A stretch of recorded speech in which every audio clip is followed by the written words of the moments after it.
Να ξεκινήσουμε λοιπόν. Θα ήθελα να καλωσορίσω I would like to welcome you to this conference, the Delphi Economic Forum, VIMA and the Council. So I'd like to welcome Mrs. Marilena Kopa from Pantheon University and Mr. Sotiris Rizas from KNE of the Academy of Athens, Director of Studies.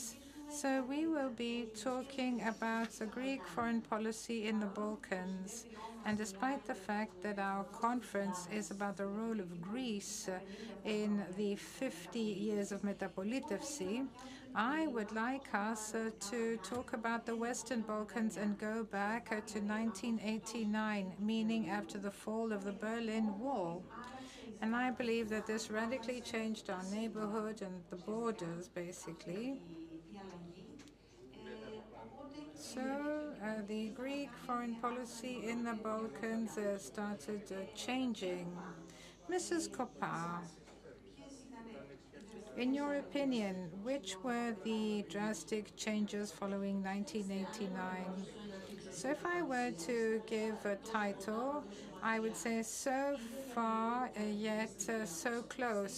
So there were illusions, there was uncertainty, we had the grand idea, hegemonism, nationalism, and small and large victories. And this was and is a time which has the heavy burden of the past. In 1989, Greece had a wonderful opportunity, being the only member of the EU and NATO in the region, to grasp the opportunity and to become a bridge towards Europe and the institutions, a developed country and back then a strong country. But later on we had a crisis. But this was not the only thing that happened. What we saw was that Greece was unprepared. It developed phobic characteristics as far as defense is concerned. And instead of being part of the solution to the Balkan issue, because we're talking back then about the dissolution of Yugoslavia, it became part of the problem instead. And let me talk about the Macedonian issue. With Macedonia, we had many problems. We can look into them later, but the Macedonian issue shows the rigidities and the problems of the period, a problem that could be resolved in a short period of time if we had moved ahead with determination and confidence and feeling that we were a big state in the region. This was a problem that dragged on for over 25 years, and this ended up being resolved in 2018. There were many efforts all these years. Others were honest, others were not. They were just an alibi. But in 2018, we actually put an end to a problem that had been going on for many years, and we tried to try and protect ourselves against Turkey. Was it a perfect agreement? No, no international agreement is perfect. They're all the results of compromise. In order to get 100% of what you want can only happen after a war and of being victorious, and this was not the case here. So what is interesting is the ingenuity of this agreement, the Prespa agreement. So a matter of identity actually became negotiable, meaning it looked at it in practical terms. This is how we resulted in the solution. But international agreements is when they are owned by the parties, and this is where the problem lies as far as implementation is concerned.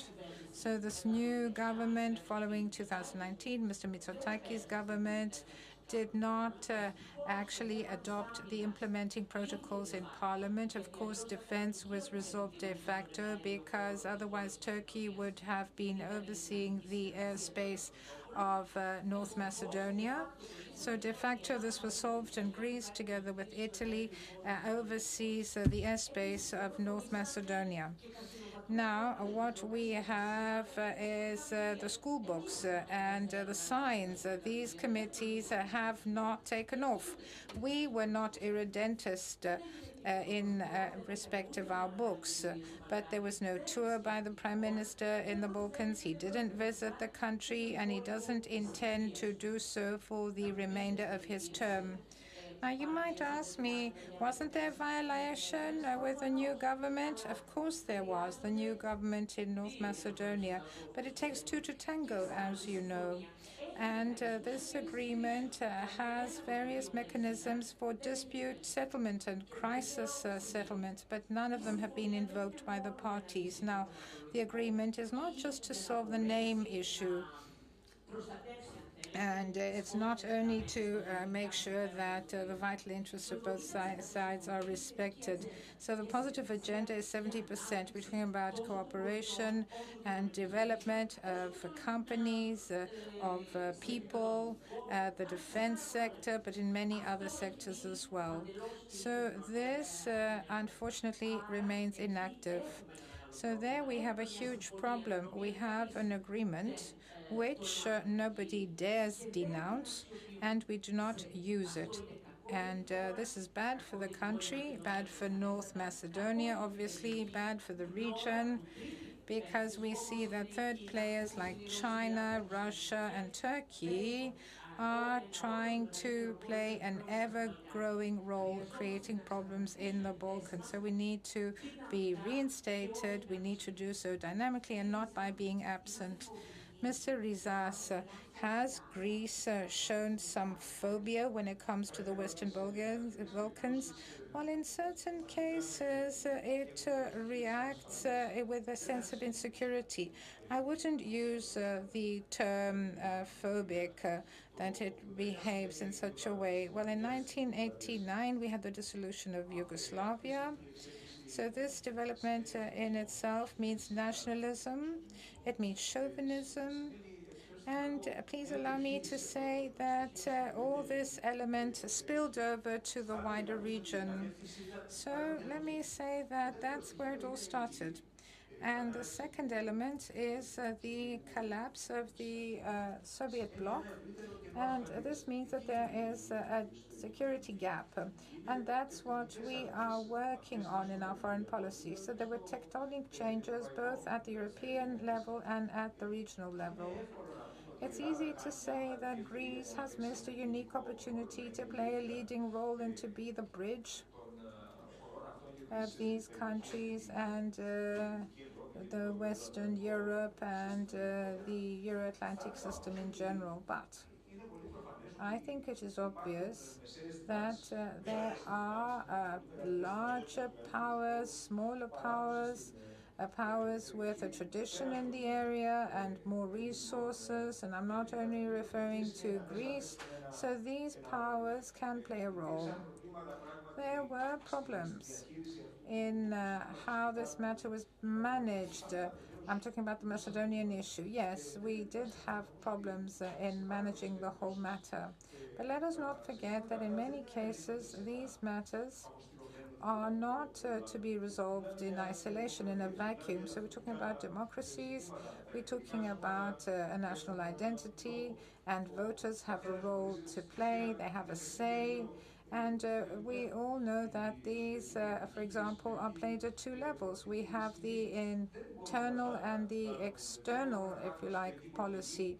But we cannot wage an external policy if there is no consensus, at least a minimal consensus.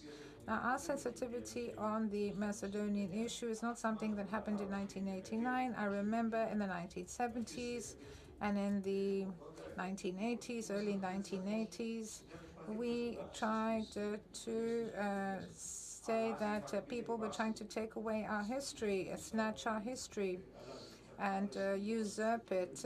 But of course, the way we speak changes. We said other things in the 1970s and other things in the 1980s, but the fact remains.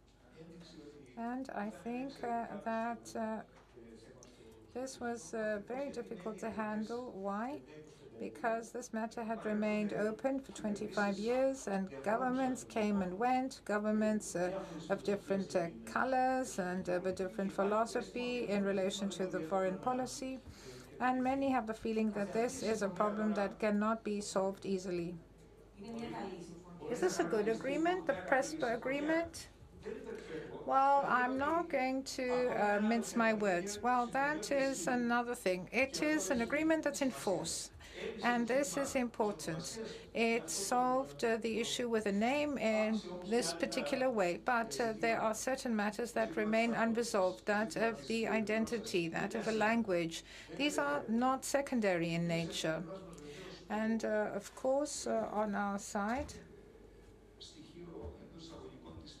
we had an omission, i.e. we did not ratify the protocols. But I'd like to say that the protocols do not have the same weight as what now Remero's government is trying to undo, and the fact that they're trying to create two tracks in the Macedonian issue, the official one, which will keep Greece happy because there is an official name, that of North Macedonia, but we will also have the unofficial name, which the VMRO government will name the country as it pleases. So I don't think we should be that strict on that with ourselves, regardless of whether we believe this a good or bad agreement. It is an agreement that is in effect. And you must make sure that the other side respects it to the fullest. Of course. So, first of all, you said that the protocols are not of the same weight. But it's as if you're saying that a woman is a little bit pregnant or a lot pregnant. So you either own an agreement and you implement it or you don't. So one is that you don't complete it and the other is that you violate it. Now, the governments, the leaderships are not dragged by public opinion. They shape public opinion. This is what Konstantinos Karamanlis did, and this is what Andreas Papandreou did. But what I experienced on the other hand, and I'm old enough to have experienced these decades very well. So we're talking about Solidariterio and all these protest marches where with the decision of the church and the regional governor, the schools closed down for the day. There were buses leased by the region so that the students could go to the manifestations and protests saying that Macedonia is Greek. Okay, this was a political statement. But I also remember that we should cut down the Slav dogs with an axe. We should chop them to pieces. Ms. Riza, do politicians have not the obligation to guide the citizens, to inform them? Well, this is theoretical. It doesn't mean that they can always do that. In 1974, for example, Konstantinos Karamanlis withdrew Greece from the military arm of NATO. He did this because he quite rightly supposed that there must be an exit event, if you like, for the Greek public opinion. No foreign policy, at least in a democracy, can be against the will of the voters, against the majorities, the will of the majority. It's not whether a woman is pregnant, a little bit pregnant or a lot pregnant. This was an agreement that was signed, that was ratified and implemented as to the name, but also as to the accession of North Macedonia to NATO. This means a full-term pregnancy. Now, implementing protocols, they are of a secondary nature. Should they have been brought to Parliament by the government, yes or no? I'm saying that nothing very bad happened because they weren't brought to Parliament for adoption. I'm sorry we're having this face-to-face dialogue. No offense, no misunderstanding, but we will finish with the Prespa agreement. And of course, we can't say bad things. But anyway, the Prespa agreement is what it is. And it is fully implemented, and it causes effect, a legal effect. I don't think that the VMRO suffered any consequences because the implementing protocols were not brought to Greek Parliament. They're interested in the identity, in the language, in the name. That's the truth. That's what they are interested in. Now let me move on to the next question. It's related to the protocols, but also the four acceding countries, the four candidates countries. How important can the role of Greece be? And over time, what has Greece done in order to promote the entry of Western Balkans to the European Union? And this would be positive for the neighborhood if, of course, they meet the requirements. Mrs. Kopa.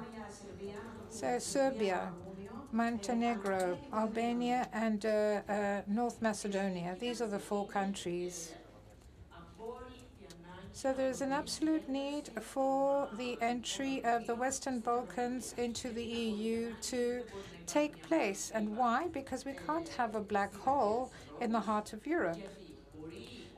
Because, with the exception of Bosnia, Herzegovina, and Kosovo, they may be in NATO. However, the non-existence of the fact that non-entry allows third countries to promote their own interests, and it also allows oligarchic authoritarian regimes to strengthen their power and influence. This means criminality. This means an underground economy near our borders. So for Greece, it is very important for these countries to join the European Union. Right now, there is something very dynamic, and this is because Ukraine, Georgia, and Moldova have submitted an application. So enlargement is now on the table again, so there's a momentum, which means that geopolitics today have shaped a new reality, and after many years of fatigue by way of enlargement, the EU is ready to have a new wave of enlargement. We can play a role.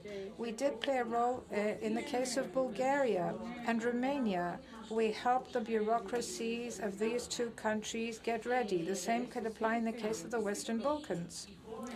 So right now, the countries that seem to be in the lead and in which Europe has invested more because they need some success stories are Montenegro and Albania, but we know that they are riddled with problems. This is why we have the first cluster, rule of law, democracy and rights. That's the first cluster for the negotiation chapters. And Greece, of course, can promote a lot of matters. And here we also have the Greek minority in Albania. But we're not that present. The last time that Greece actually was very dynamic in the Balkans was under Simitis with George Papandreou as foreign minister, the Declaration of Thessaloniki in 2003, where there was a roadmap, where there were milestones, and even now, wherever the Western Balkans are being discussed, everybody talks about 2003. So we need to have a new momentum. So, Mr. Riza, have we kind of ignored the Western Balkans?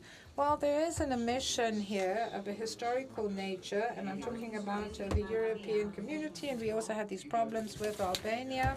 Since 1989, admittedly, the European community did not do much regarding the unfolding crisis in Yugoslavia. It had tools to stop what happened from happening, but we have an inability of the hardcore of the EU to get involved in an area which seems to be very poor and which has serious political problems. So they don't want to get involved, and of course they don't want the destabilization of Europe. So this is an approach that must change. Why? Because the geopolitical map is very complex. So we all understand that the Western world has a lot of competition in its own neighborhood. So an effort is made for further stabilization. And this can only happen if these countries join the EU and become an organic part thereof, and also including Serbia, of course. In many cases, Serbia seems to be dealt with separately from the other candidate countries.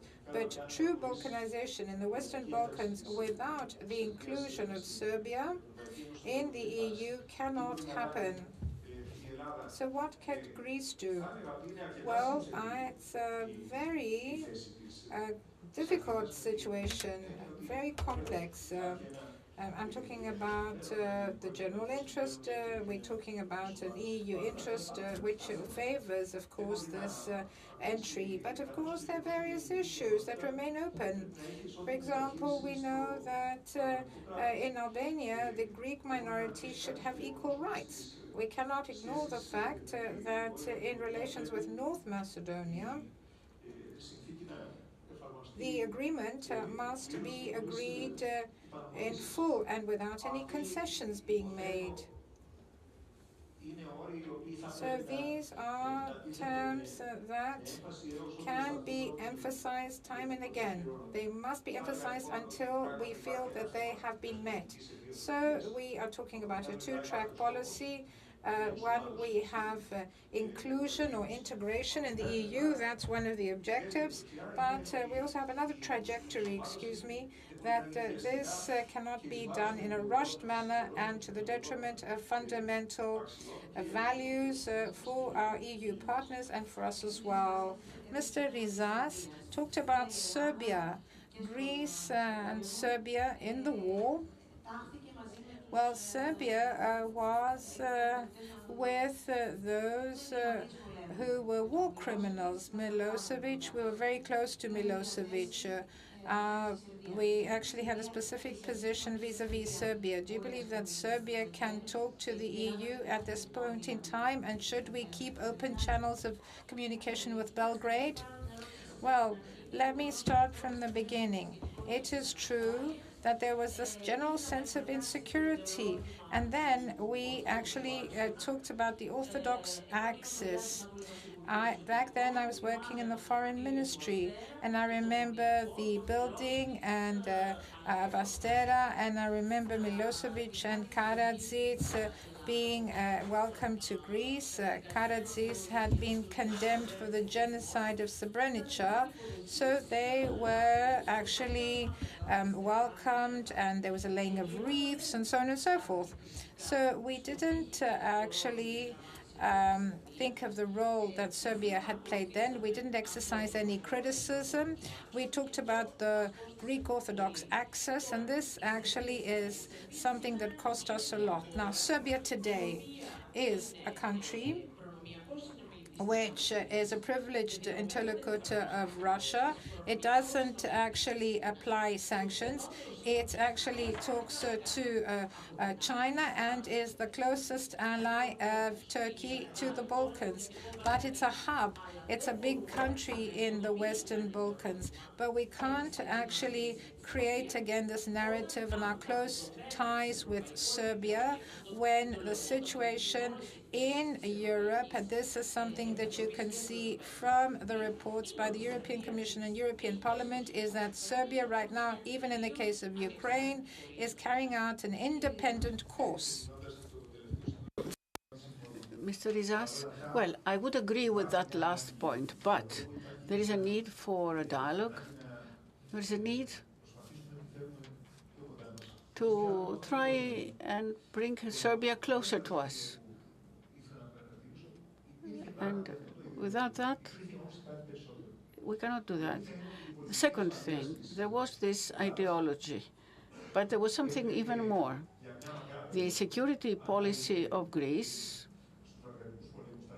starting from the period of the Balkan Wars, has been practically consistently was considering Serbia and Yugoslavia and Serbia, that their existence was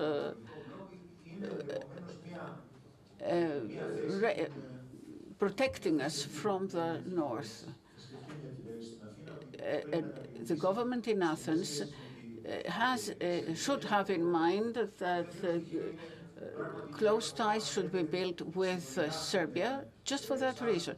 Now, Ms. Kopa is referring to the era of Milosevic, Karadzic, etc. Yes, but there were fluctuations and very great specificities during that period. When in 1992, Konstantinos Mitsotakis went to Pale and asked the Bosnians to support the Owen agreement. This was a service to the global community. It was supporting the efforts of the two mediators, Vance and Owen. So there was no differentiation in Athens. But in 1995, things have changed. The Western Alliance, headed by the US, decided to intervene in that way. So I think that there is an element of specificity in our policy, but we should not over-promote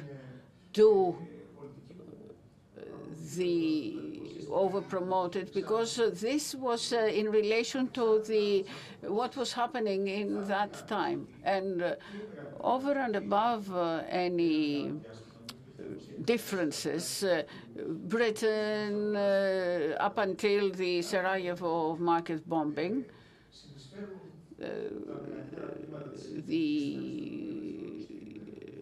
there were countries that were participating in great numbers in the peacekeeping and peacemaking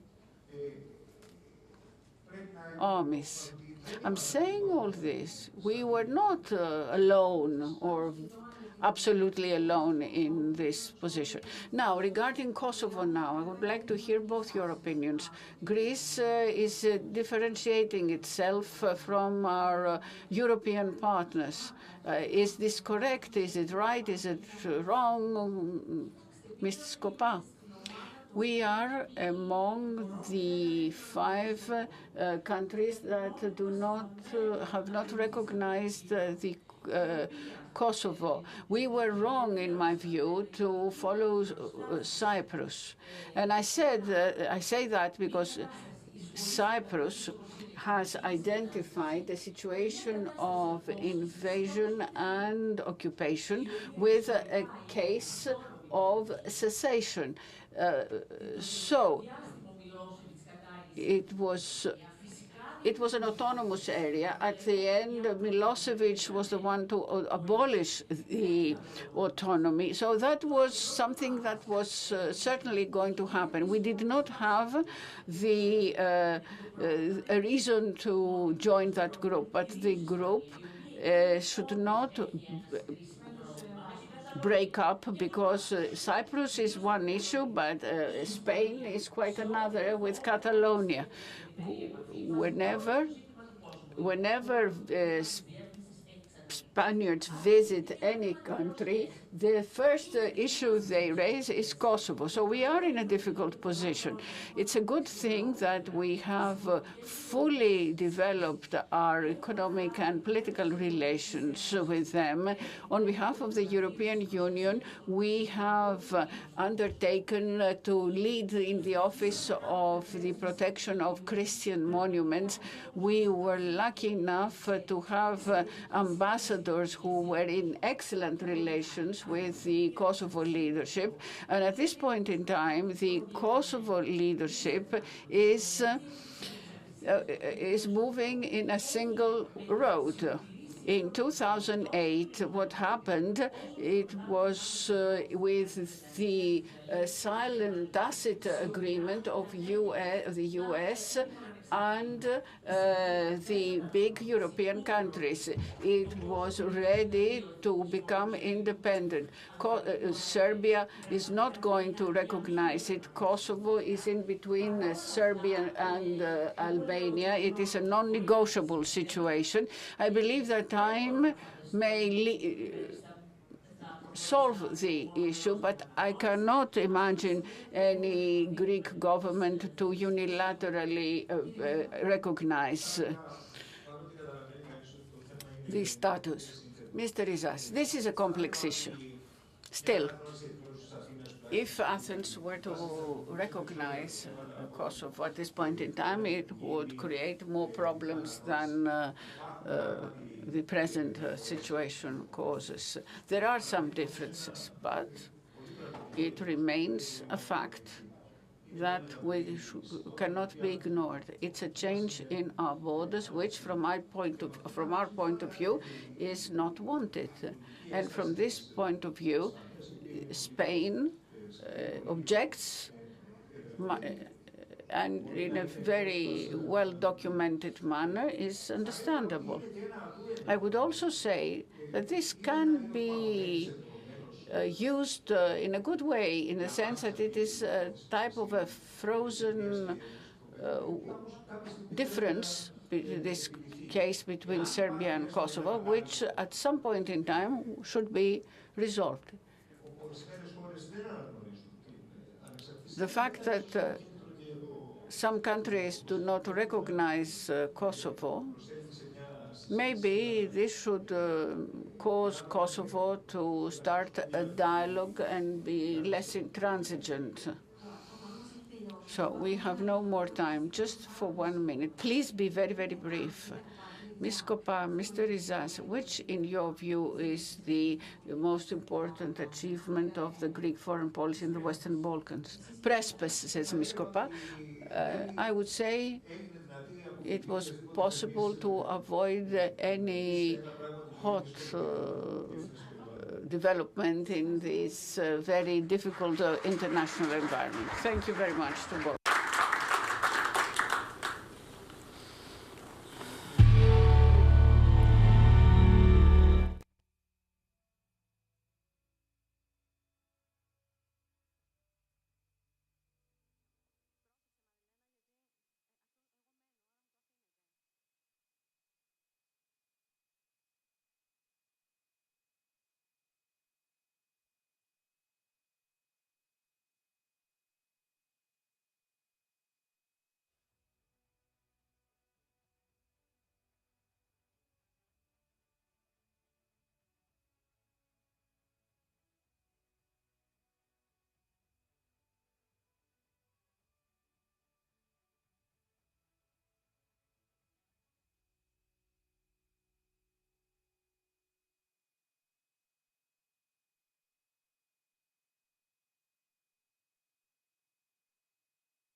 We will be discussing the stock-taking of the 50 years. Let me welcome Christos Hadjiemmanuil, who is a professor of international European studies at the University of Piraeus, and Mr. Kostas Lavdas, who is a professor of European and comparative policy at the Pantheon University. Welcome to the conference organized by TO VIMA, Delphi Economic Forum, and the Council Greece in Global Affairs. So let us start with you, Mr. Hadjiemmanuil. If you look at what has happened during the 50 years, what is your assessment? What are the good things that were achieved, or the best things that were achieved during those 5 years in our foreign policy? I believe that the greatest achievement was the EU accession, which was not a given at the time that it happened, because the public opinion was against,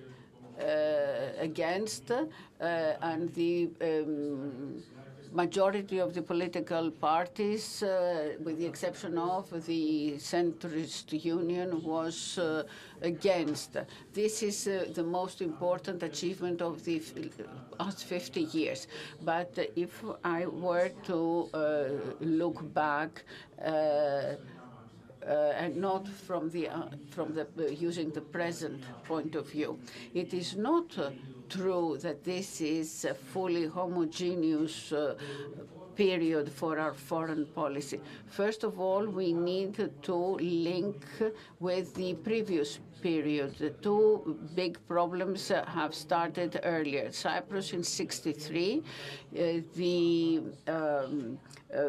problem with Turkey in '73 when the hydrocarbons were discovered in Thassos. So later on, we had the so-called Turkish aggressiveness, and Cyprus became a burden on the back of all Greeks. Now, there are consistencies. There are differences between the 70s, 80s, and then the second period of the Third Republic.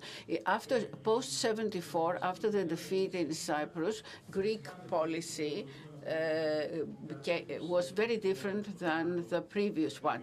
They abandoned the idea that NATO, the US, would provide for them in any case. They tried to react using their own resources, and at the same time they opened the course towards the European Union, both for political reasons, but also in order to balance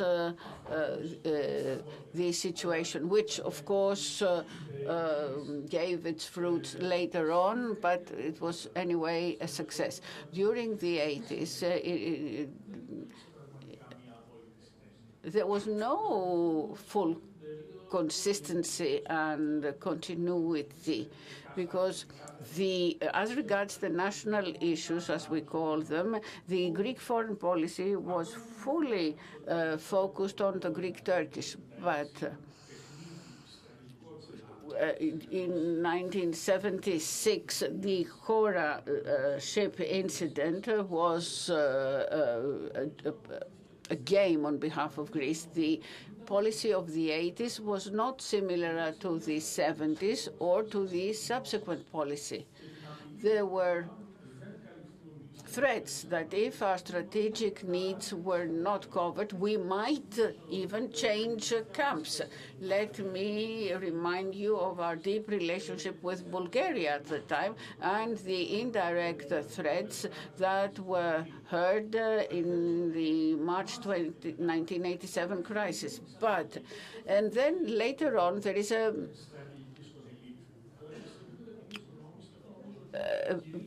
great change, not only at the elite level, but in general, which is the characteristic, the great achievement of the Metapolitevsis period regarding an agreement between the elites and the people as regards the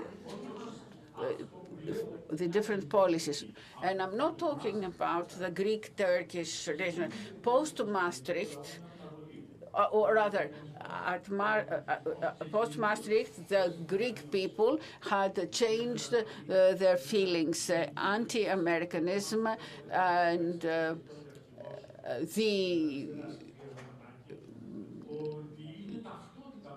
the feelings against the European Union had disappeared. And Mr. Manaki, who was the then leader of the left, said that. So we are in the framework of consensus as regards our strategic objectives, even though there are differences remain. And one of the things that I saw, there were two strategic differences. The importance of the Macedonia issue, which is a second rate, and there was a first rate issue, the Annan Plan, which has been shown to be properly resolved, in my view. Now, total assessment. We need to base ourselves on 3 criteria. Let us remember, democracy is very important. We need a common public opinion that follows, observes, and participates in this foreign policy, which, as an eminent American said, this is the last aristocratic policy. We are doing quite well as regards this. The second criteria, which is very important, is security.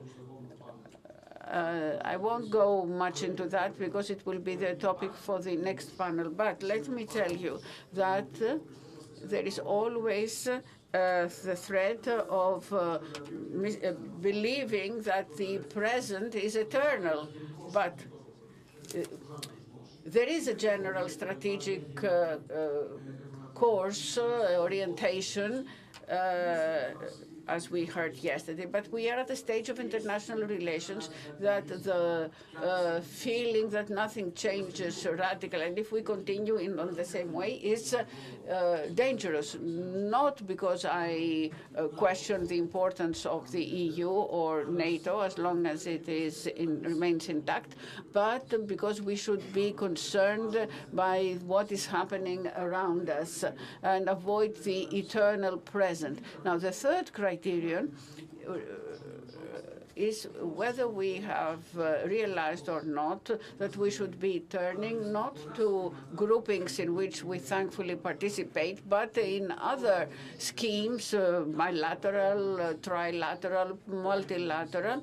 We have bilateral relations with France, for instance, of course, very good. The United States, obviously, the Emirates. We have tried to deepen our bilateral relations with India, but this is not a secondary consideration because since we are all aware that the system around us is transformed.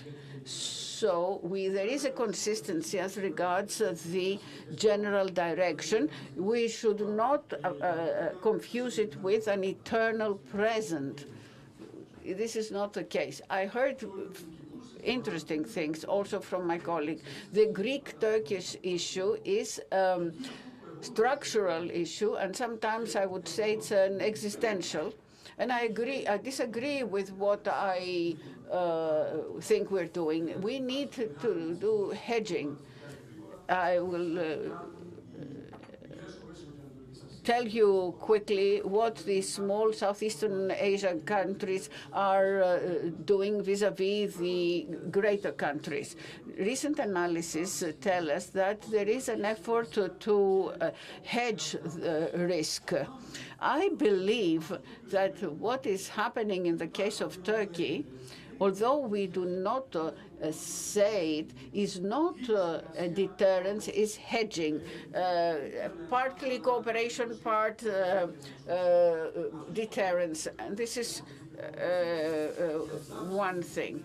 So hedging is a very dangerous way. What should we do, Mr. Lavdas? I'm very glad to hear you ask this question spontaneously. I will tell you, of course, we need continuous efforts to increase our hard power, which started in 1920. But we went through the financial crisis. But you said what we should be doing. So you asked what should we do. So we should bilaterally deepen bilateral relations and highlight the fact that Turkey is a problem. So we are we have started this attitude, which I insist is called hedging. We will talk and then we will not talk, etc. No, this is not correct. Let us not forget that the eternal present continues to be the main consideration or the main factor of the different debates. But even the enlargements have geopolitical character. So, unfortunately, we have reached a stage where we should reconsider everything, even the possibility that we are only in favor of the deepening and not in favor of the enlargement. And we should grow our relations with the other EU member states. And otherwise, the enlargement is going to reach an impasse. If not, we will all need to incorporate Ukraine. This is a huge investment, and in the future, even Turkey, depending on how they will be. If we continue to be automatic, if the enlargement continues to be our default position, then we should be weary. And this is not as heretic point of view as you may think, because France earlier had proposed a special regimes solution with countries which are interested in approaching the EU, not necessarily as full member. So we should reject the eternal present. There have been some enlargements that did well, but we should reconsider all the others. Let's talk about not only enlargement, but Greek-Turkish relations. But the two are related. What Mr. Lavdas said was wise. And even though this is for the next 50 years, not these 50 years, so maybe we have to take intensive courses now that we don't live in the constant present. Well, this had to do with my intervention. We've seen things unfolding. We've seen things changing in the international environment with the eternal present. And we're talking about the institutional framework falling apart. So this means that we are in a difficult situation. We hope we will come out of it unscathed, but the things are not like they were yesterday. Two comments regarding the Greek-Turkish relations. It has already been said that time is not in our favor. Let me accept that with reservation. It may be in our favor. Time may be in our favor because sometimes some things freeze in time and they stop being problems. But let me say that our relation has changed with Turkey a lot. The ratio of the population is 1:8. We know that it can produce its own advanced weapons. So Turkey has grown in strength, and its army is very experienced, and it can wage small wars in many different fronts. We do not have this possibility. So we see that we are relatively weak vis-à-vis Turkey. But on the other hand, what is also true is that in the 50 years that passed, there was no conflagration. And this is an indication that we can try to manage our problems. It wasn't Helsinki a missed opportunity. No, it was a success. And let me tell you that we are trying to balance things. It's not deterrence, but you need to have sufficient means, and maybe it's hedging, but we're doing it successfully, not unsuccessfully. You talked about Helsinki, and in Helsinki, we connected the accession and Cyprus, but we managed to allow Cyprus to join. It was not an entire country, with the proviso that the Annan plan were to be adopted. Is this against us or against Turkey? Because, how can I put it, the Helsinki was not fully implemented, unfortunately so. I understand that there are different views on this matter, Mrs. Linardatou. But Mr. Kotsias was here yesterday, and he was then the advisor to Mr. Papandreou, and he had tried very hard to gather information on the influence of the proposed institutional framework to the Annan Plan in relation to how functional the new Cyprus state would be and whether this could be a sustainable state and a sustainable constitution. I believe it wouldn't be. And just like the 1960 agreements led to a division, this would have led to many tears. For reasons mentioned previously by Mr. Sirigos, meaning we could not systematically implement the plan. Turkey would procrastinate and try to stall in implementing procedures, but I have read nothing dysfunctional. Not even the central bank would be able to work in the state in this morphed, if you like, a confederation, but a confederation of two peoples not working harmoniously with one another.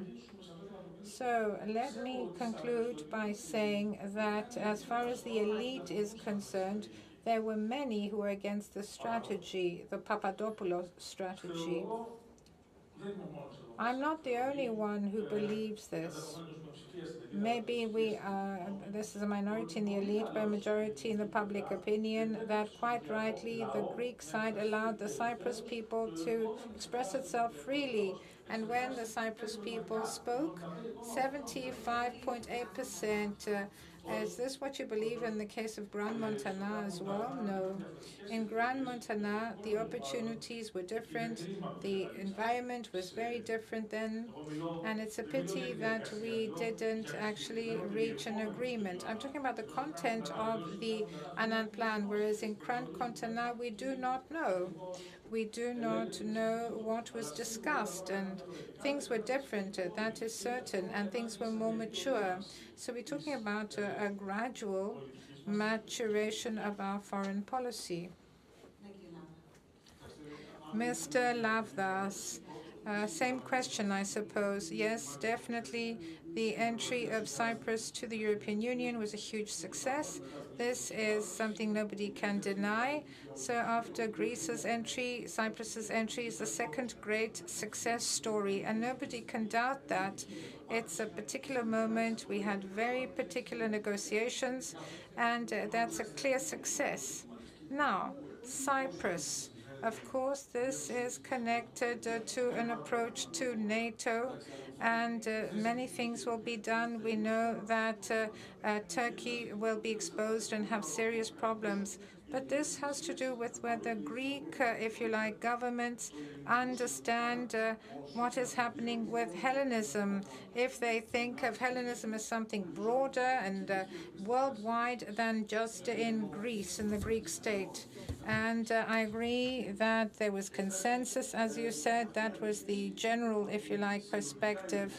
But the idea that leaderships see Hellenes all over the world and not just the people living in Greece, of course, there are different opinions by different governments. And of course, we have the eternal present, that is the risk. And we know that Cyprus should try to come closer to NATO, and then it will play the role of a more important player than in the past, even if NATO enters a difficult period in the next 5 years or 4 years for that matter. Now, the broader framework, because we've been avoiding it, it still creates food for thought. So the question is, where are we going? What's happening in the next 50 years? Will we be a bridge? And we talked about high-level strategy. So there are 2 points, and we need to find a way to conclude, and otherwise we will have huge problems. The one is the Russia-Ukraine issue, and there Greece had to do what it did. We condemned the invasion, the barbaric Russian invasion into Ukraine, but of course after that we need to be more creative in the way we approach developments, because if this matter, Russia-Ukraine, doesn't close, we'll see that Russia will become closer to China. It has already matters that lead it closer to China and South Korea. We don't think that the Trump government wants this to happen.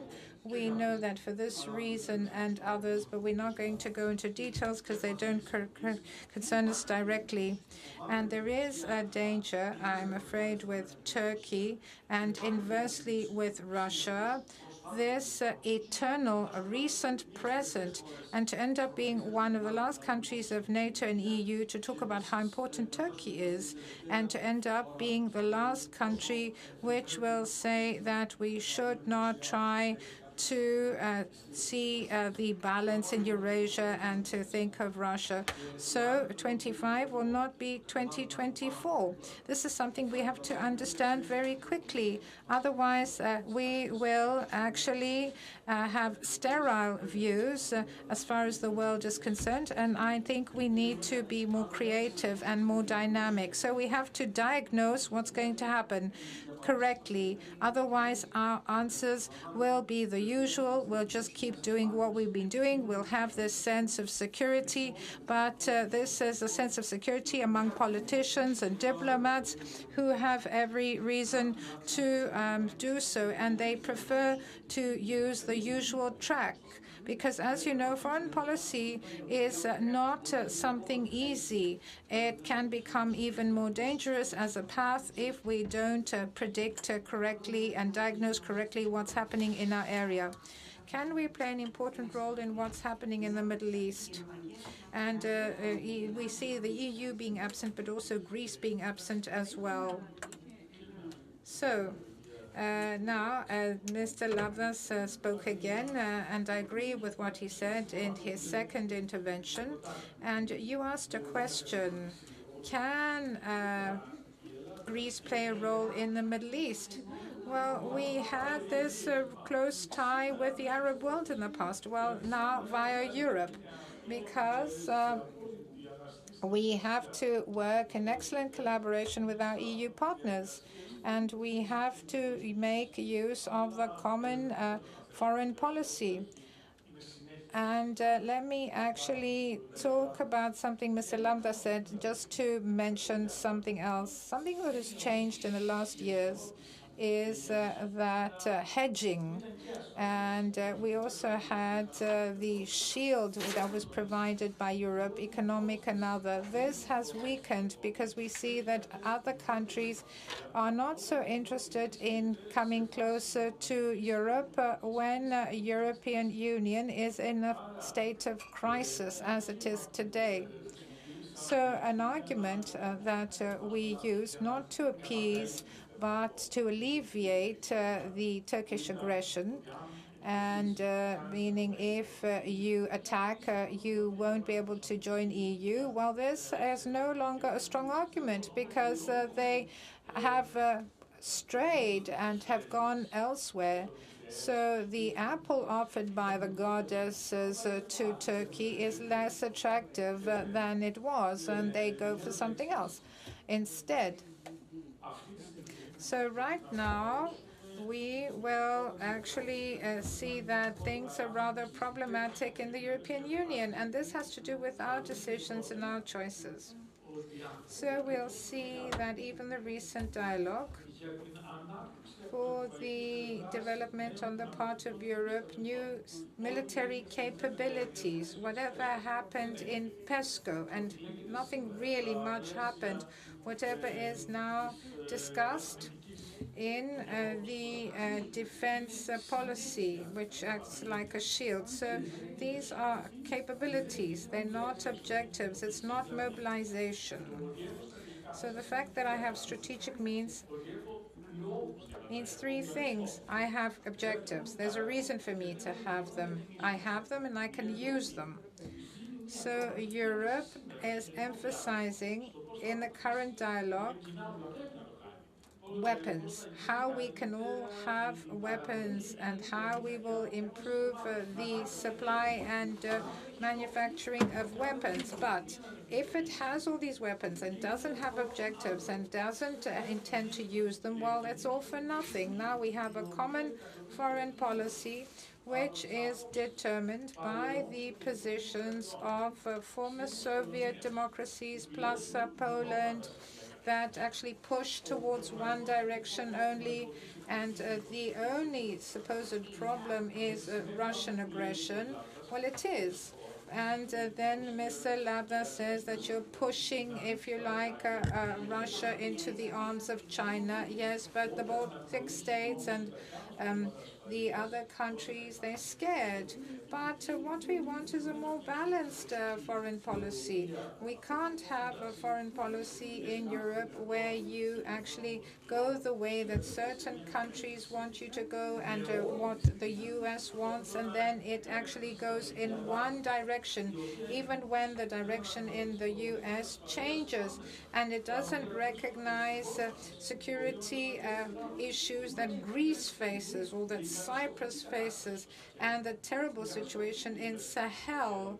Remember what has happened in the last 3 years. You may say this is a problem of France, but that's not true. It's a security problem for the whole of the European Union. The collapse of Syria, it may be beneficial in this respect because it stops the Russian line via Russia to sub-Saharan Africa and of Iran as well. But it's as if we're saying that there was a deus ex machina, and whereas we were losing on all fronts, now things have changed. It's not like that, though. Right now, being obsessed about the capabilities, defense capabilities in the European Union, and we turn a blind eye at the same time to the fact that there is a problem of forming a European strategy, that we are away from other hard policies, with the exception of Ukraine, and otherwise it's soft policies. So we want to have weapons and equipment, military equipment, not in order to become autonomous from a military point of view. And we also have the veto, which is a double-edged sword. As long as there's a veto, there will never be a decision in our favor. And if we actually have a lifting of the veto, then there might be a decision made without us having a say in it. So we see that the policy that's been implemented in the past, this has been a wise policy. Some years ago, with Mr. Platias, we issued a book. There were many important people speaking and who participated in this effort, and we were trying to actually present the national strategy. And we saw that there was a convergence. We expected this, but they confirmed it themselves. And we also drew some conclusions on the strategy. And one of the main conclusions is that if we are to disconnect this from the shield of protection offered by the US, we turned to bilateral relations with France, with the US. These were great steps. Mr. Labda says that it's very important, and that's why I asked the question. So I think we need to strengthen the backup. This is what Mr. Labda said. Of course, we have to promote the military and defense collaboration in the EU as part of our identity, but bilateral agreements and multi-dimensional foreign policy that has been exercised in the last period, well, I think it's extremely successful, and this shows the maturity of the Greek foreign policy. Okay, is it something that we have to look in the broader area of the Middle East and how this is going to happen? I know that there was a problem with the airplane and the Prime Minister didn't go to Lebanon. Well, it's a good thing that he didn't go, because he went in a period of time, or he would have gone in a period of time, because we see that the whole universe would have collapsed around him. Now, I think what's very important here is to say that as things are shaping up, Greece will have to have a more creative, I'm afraid to say multidimensional, because it reminds us of other things, creative policy, but not like in the 80s, and which means that we will have to revisit things.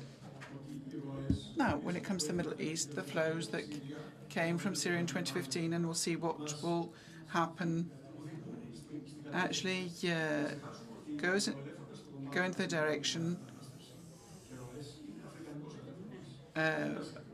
of making us forget that the elephant in the room is African, not Asian, because that's where we're going to have a huge problem from in the next 10, 15, 20 years if we don't have a Marshall Plan for the states. But if France withdraws and China enters and it doesn't manage to secure what we hoped, if there's no very coordinated or at least European intervention in the next 15 or 20 years, things will be very much worse in terms of flows. We'll have a lot greater flows. We are in a critical phase where the ETIS is being discussed, and especially with respect to countries outside of the EU. I think it's problematic. If that is the case, they should be members of NATO. Turkey comes to mind. There are even Greeks that say that Turkey will be necessary for our safety and security. So with respect to safety, security and defence, we're looking towards NATO members, but also in a European dimension, there must be common programmes and synergies. So India could be one such, Jordan another, so even the Emirates. So this would, in fact, enable us to have greater mobility in our foreign policy, which will start looking like our monetary policy, non-existent. Thank you both. And now I'd like to invite Dionysis Nassau.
I think this is the last panel, because immediately afterwards we have the Prime Minister. So in this sense, I think that in this way we will take stock of what was said in the last 2 days to a great extent. At least in the agenda we see that we're taking stock of the 50 years in terms of the national security strategy. You know Kostadina Botia, I know all three for years, and I trust them, in fact, more than you can imagine. I place great stock by their estimates, which are oftentimes spot on. What they've said to me actually are always in the right direction, more or less. So I see things heading in the direction that they tend to tell us. So Kostadina Botiu from the University of Piraeus, that's where she is now. Konstantinos Arvantopoulos, he's a good friend at the Karamanlis Foundation. He's the general director, and he has had his own footprint. And Mr. Athanasios Platias. Well, I think it is thanks to you that we've got these 2 days. I know it's a joint endeavour, and people have collectively assisted. And the President of the Council for International Affairs amongst the joint organisers together with the Delphi Economic Forum. What we're actually going to do during our discussion is to see where we were before the 50 years, where we found ourselves in these 50 years of the Metapolitevsi, and where we're heading. I believe that the Prime Minister is going to say more about where we're heading, but let's start from the following. I've been hearing it since I was a young child that we do not have a single strategy, we're missing one. And I think it's something that has to do with the inability to define this either at a diplomatic level or political or at a military entrepreneurial one. What is your view for these 50 years? Is there a national strategy or not? Or do we operate on the basis of the juncture in each period and we're trying to find a heading and a solution? I'll start from the lady amongst us. Ladies first, Mrs. Wodciu. I think there is a strategy. There is one in the key issues, such as the Western orientation of Greece, the Greek European policy, the relationship of Greece with the Middle East in terms of a bridge, and the Cyprus issue. There wasn't strategy, I would say, in 20% of our foreign policy, if you want to know, with respect to the Balkans, because we were surpassed by developments. It's what the Prime Minister said. We were catching up, and we had to negotiate an issue which appeared to be, in fact, on the table since the mid-80s with Tito's death. So we did our utmost there. And there, the Greek foreign policy did fight the good fight and managed to stay slightly ahead of the game. But we lost very important time where we could have played a much more important role in the Balkans. So we see that we managed to catch up before the bailouts, which, however, made us lose time. So we did, in fact, have a strategy, and I think the accession of Greece to the European Union, which was the EC at the time, and we see that Cyprus is an issue that will continue to be of concern for many years to come, maybe even 50, but it's a very good thing that we've solved even by 50% the issue of Cyprus, not the Cypriot issue, because it was able to accede to the EU without resolving the problem, as the Annan Plan aspired to do. And we heard previous colleagues say that this was not a sustainable plan for Cyprus from the moment that the Greek Cypriots didn't want to live with the Turkish Cypriots. And this was apparent from the referendum.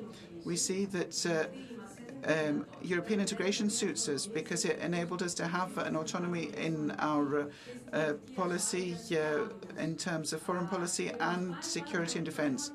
And it befits us when it comes to the revisionism that we saw with the Cold War. And we see that we countered it. But we are not very good when there's a change and there's a milestone, especially when we have countries before us, such as Turkey, that cultivate revisionism. And this is such a change. We have to keep astride the tectonic plates that are moving. So I think there's always the fear that there might be an accident. Something that I'd like to underscore, our trust that we place in the EU, and there's a lot of national interest because the EU is made up of nation states, and we shouldn't forget that, also creates the illusion oftentimes, and that can be a trap. Greece believed that it will always, in fact, be in the EU, and that's why it had to withstand the bailout plans for 10 years and a huge crisis. Things with NATO were, in fact, different. So 74 started with a trauma, and we must say it was a bittersweet year, but nevertheless, we, in fact, left the military arm, which was for very important reasons, and that meant that the political pendulum swung to the middle, and amidst the Cold War, Greece managed to put a doctrine from the East towards an ally country, which was Turkey. So Greece managed to actually make NATO understand that it was its eastern ally that was the greatest danger to it, so we're sleeping with the enemy. So that meant that it was able to follow its foreign policy until now. So thank you, and I will come last to you because I have a specific question with respect to the shock, as you have in fact described it, of what happened in Cyprus. But I would like to ask Mr. Arvanitopoulos, this western turn to the west. So it's something that pre-existed. It wasn't something that we decided in '74. This happened with the conditions that we, in fact, control. Or did we actually follow what others imposed and followed developments which either surprise us or sometimes we cannot manage? We await developments from other centres. Well, I believe that the geopolitical identity as it has crystallized and the nexus of alliances that have in fact been created is what we've gained in the Metapolitevsi. And I think the most important thing is that we belong to the West. This, in fact, determines the context for the orientation of our foreign policy. I would like to pursue a point. The consensus on this foreign policy was not a given fact, but it's the major acquis that we're achieving this, that the opposition party is coming and it's incorporating its strategy within this framework of the geopolitical identity and the alliances of the country. And I think that throughout the Cold War, this consensus remained valid, and it offered a lot to Greece. Another point which has been alluded to in your question, which differentiates the era post-'74 with respect to the previous one, there is a reduced need of the political forces to look for forces that will protect the national pursuits. And that is also a result of our accession to a framework of member states and interdependence, and slowly but surely approaching the hardcore of the EU. The third point is that this does not have a single dimension as a policy. It has many facets, starting by Karamanlis, who took advantage of the international climate after Helsinki, and he makes an opening eastwards, and something that was pursued in the 80s by PASOK with various initiatives. And of course, it even comes to our days, and it, in fact, made our Western identity the richer because of the bilateral alliances that are multipliers of our power, be it Israel, Egypt, or France. Of course, with the United States in the broader context. I think these are the gains of the Metapolitevsi. So if we were to look at it macroscopically, we can say that it is a success story. And acting within this context, we have, in fact, successes.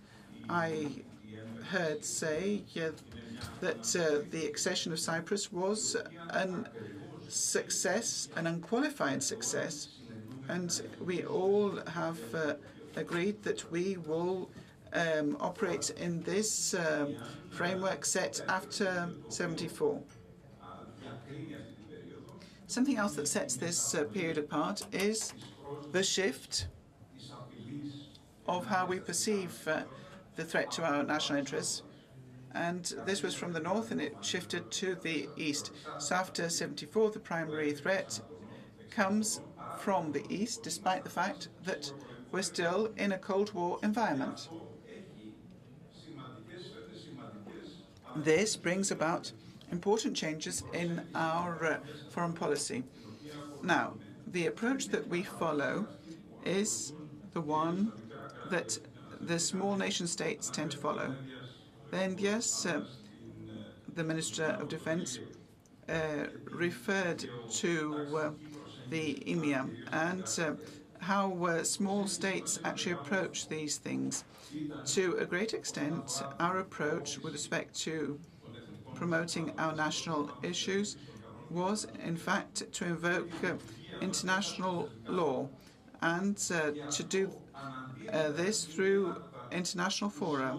Without a doubt, this is one of the main means of all democracies in which legal order operates. But we managed to make these the richer through deterrence and the tools that govern it. Because along the way we realized that we had to do with a neighbor that does not actually respect the international law, and it might use violence in order to protect its interests. If I could actually outline an individual failure in matters of foreign policy in the Metapolitevsi era, I would say it's our attempt to resolve the challenges that have been put by Turkey by the policy of Europeanization of Turkey. This failed because even though it was in fact a legitimate policy, in the end it was in fact a matter of intentions, because we see that they saw the matter of Turkey's accession in an instrumental fashion, or rather, Turkey of Erdogan never saw it as an end unto itself. They saw it as the means in order to actually converge towards acquis communautaire, and by temporarily have the fundamental rights to do away with a certain Kemalist issues. And this also was true for the European states. There was a certain level of hypocrisy. Let us not forget that at that point in time, there's an existential discussion in Europe about what Europe is. Are we a geographical club? Is it a Christian union? And, of course, all, in fact, bolstered the position behind the abandonment of the accession prospect by Turkey itself. But the West never really saw this as a realistic objective. And the Europeans wanted to keep this relationship, to keep Turkey in orbit, if you like, around Europe without accession. We didn't realize this until quite late, and this was an erroneous way of going about it, which didn't really help our hopes take root. Now, there's two key differences from yesterday. Now, we are living in a different world. This euphoria that existed after '89 about the enlarging of the liberal order is something that is receding. Obviously, we find ourselves in a world whereby we are reverting to the tragedy of the great powers, a realpolitik, where the major forces are, in fact, acting on the basis of their power or by invoking the use of violence. This is a new environment, a realpolitik environment, which gives the opportunity to countries such as Turkey to violate even the Versailles conditions. And this is a challenge not only for our foreign policy, but our tools of deterrence also. I'd like to conclude by saying that it was, in fact, music to our ears what the Minister of Defense said with respect to how a small nation state can use the developments of technology in order to fortify its means of deterrence and to be able to face a rival such as Turkey. That's all from me for a first round. Mr. Platias for the first round. You have described the shock of 1974 with the Turkish invasion of Cyprus. We do have a change of landscape, and we see that we believe that the threat was from the north, and that's where we were looking to, and we saw it coming from the east. The 50 years that ensued, our strategy, our planning has to do with Turkey. One could very well say that our DNA considers Turkey to be our eternal enemy. And we've also had another moment, a moment where we almost came to the brink of war. Then we have the earthquakes in '87, in Emilia later on, and we saw 2022 where we have in fact a shift. Now we've entered into a phase of dialogue with Turkey for about 2 years. Does that mean it's stopped being our enemy? Have we come closer? Can we create a new agenda? I would like your view. Now, before we get there, Mr. Nasopoulos, I would like to refer to whether we have a strategy or not. I would add another dimension. Is it sufficient? Is it effective? In the first question, if we have a strategy, the philosophy of the state about how it produces, in fact, safety or security for itself, it collapsed in 1974. We discovered that we were insecure and dependent. So that meant that we started seeking both. So security was, in fact, something that made us increase our defence spending to reinforce Air Force and Navy predominantly. We tried to support our domestic armaments industry, and this meant that we tried to balance out Turkey domestically and externally. In order to create a strategy, you need to know your enemy, and we saw that our rival was Turkey, and you need to know what your targets are. As we saw from the various discussions the last 2 days, we see that Greece is a status quo country. So what it wants to do is to preserve its territorial integrity, which is in fact threatened, and its sovereignty, which is in fact threatened even more. So we see that Turkey wants to make a satellite out of us. So the Greek political system, as Mr. Levandopoulos correctly said, that we actually reached a consensus there that we have this enemy, and we are increasing our power both in the EU and in our region, either in the Balkans or in the Eastern Mediterranean. So from there on, the next part of the strategy is to know what you want, and then you have to see if you've got the means to acquire it. So power has many facets, but the base of it is the economy. Without money, you can do nothing. You can't buy armament. You can't do economic diplomacy. So if you like, the economic crisis that we experienced was the tragedy because we missed out on many things because we lost 25% of our wealth. So, as we speak, we have not recovered the wealth that we had in 2007, 2008, and we also lost our armament industry.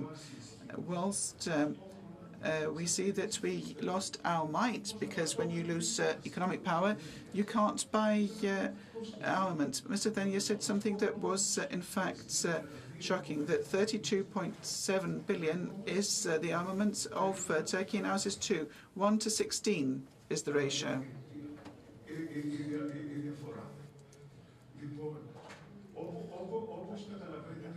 As you understand, when the economic crisis and at the same time the lack of competitiveness in the international system, because certain indicators might have improved, but Greece is no longer competitive in the international economy. But it's also the demographics. We see 1 to 8 is the ratio once again, The economic relation with Turkey is 1 to 4 to 1 to 5 if we look at the current accounts. But if we take the best indicator, which is the purchasing power, it's 1 to 8. So in actual fact, we see that the balance of power is becoming worse because of the economic issues. We have fewer tools. And due to this inability, historically speaking, even though in the beginning, after 74, we gave a lot of importance to domestic balancing, you see we cannot do it any longer. So what was new and built? We actually had the rural areas. So we had certain success, and it's not only our entry into the EU, our accession to the EMU, which helped competitiveness, and the accession of Cyprus in the EU. This is institutional. This is less important than our deeper relationship with the US, and what the left has contributed is that it, in fact, took away our hang-up of the left with the US. So that means all three major powers that governed the country have, in fact, created deeper ties, and these are key for the future. So we see that this is the case. What happened in Alexandroupolis, etc. The fact that any quality upgrading that we have in our armaments program is thanks to the EU.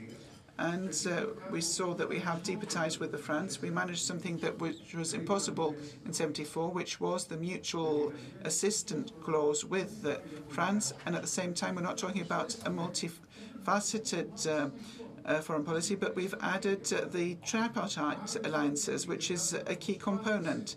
If you like, Greece tried the problem that it had with Turkey to actually build power. Domestically, first and foremost, we then understood that this did not suffice, and we added a component of external balancing out. So in all of this, there is consensus. Where we don't have consensus is the third dimension. When you have an objective, we talked about the objective and the means.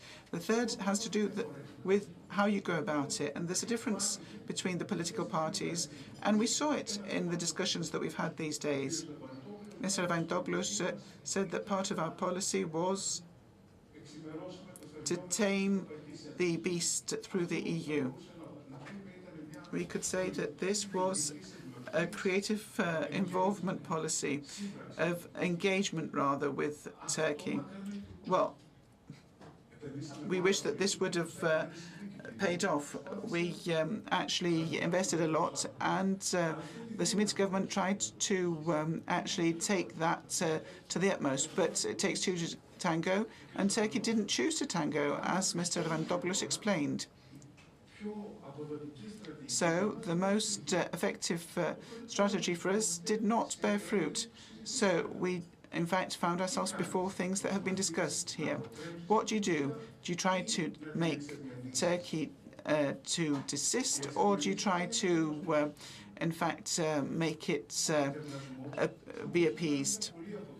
So this could have been a very effective policy, that of appeasement. We have appeased Italy, trying to resolve the problem of the EEZ by making concessions. We also appeased Egypt with tactical concessions. So appeasement is not a bad thing, but if your rival wants to do things to the utmost degree by making concessions, you're just whetting their appetite. So we see that Turkey is trying to become one of the major players. It's trying to become one of the poles in a multipolar world. And it is, in fact, expanding towards all areas. And it is something that the international system, in fact, serves its purposes. And we see that in the past there was the inviolability of the borders and sovereignty, and we see that there was a collapse from major powers. Look at what Russia's doing in Ukraine, and obviously Turkey's doing not only vis-a-vis Greece, but also in the Caucasus and the Middle East, and not only in Syria, where it's taken a larger area rather than Lebanon. So it's doing it in Iraq, it's doing it in Syria. So there's a context which is ever-changing. And with Turkey, you see that you have to use desistance, deterrence, because we see that it's no longer a possibility of balancing Turkey because it's not possible. So you must think of whether you have a clever, a smart strategy. Of course, we see the figures are against us. We have to look to quality. Quality can be achieved through alliances. And here, besides the states, France also helped. Now, what does the future hold with both? But we see that they have assisted. And Greece has, in fact, certain qualitative features. And the most important criteria, and that's where the position of our country in the international scene will be determined, is whether it will be able to offset Turkey in terms of quality, because you cannot produce technology and power if you find yourself in the situation that we do. And my analysis is that in the future, nobody will know Aristotle or Plato. What they will know is who is technologically strong. So the international system is, in fact, divided amongst those who have technology and can generate power through it, and the others who are in the Stone Age. I know this will be to the consternation of some amongst us here today, but this is what youth will know. So if our country misses the fourth international revolution, which is based on AI, and we do not invest in these quality indicators, and this will, of course, change many. This is a strategy that will balance out many things, including demographics. If the technology doesn't work for us in order to generate power, we're lost. So the question is whether we can develop these quality indicators, because I'm very much afraid that we cannot influence our rival, and we can only create some deterrence or then confront them on the field. That's our strategy. But in order for our strategy to be viable, on the basis of how much there is a widening gap of power imbalance, we will have to wait and see. We see that since Erdogan has come to power, Turkey is developing by 5.4% per annum. So we lost 30%. The gap is widening. We cannot influence Turkey in terms of economy. In terms of population, we see that this is not possible. So I think there's something worse. There is also the fact that the status of our economy make the best brains leave. Brain drain means that we lose the quality element of this balancing game. So if we're not competitive, if you're not able to draw in the brains that have left and to ride the wave of the fourth industrial revolution and AI, I'm very much afraid that our country will not be competitive. So let's go back and start the circle again. Mr. Arvanitopoulos, if we have all agreed that our only enemy, the only opponent is Turkey, and we are balancing something somewhere between deterrence and appeasement, the issue of the ongoing dialogue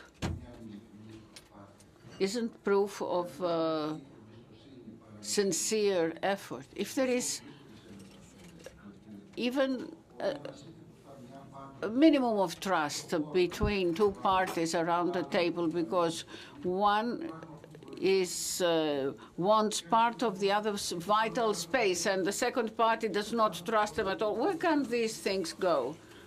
Let me start from the general and come to the specific. I'm afraid that we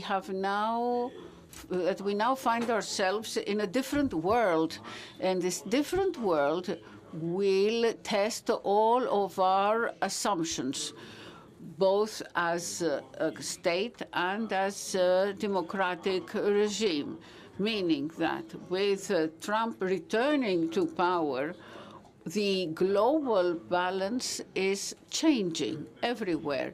If the past is the opening, we see that the decoupling between the Europe and the two sides of the Atlantic is already underway. Yes, you're right.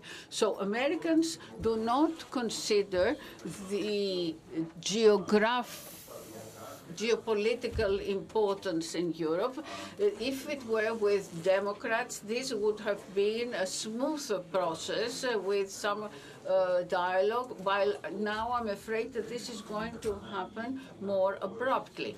This does not necessarily mean that the US is going to leave NATO. No, the Congress has passed a law according to which the President of the United States cannot unilaterally withdraw the country from NATO, but already their presence is weakening. Secondly, the rapprochement between US and Russia. It has been discussed earlier in the Trump camp, with the involvement of U.S. In the war against Ukraine. We have handed Russia to China.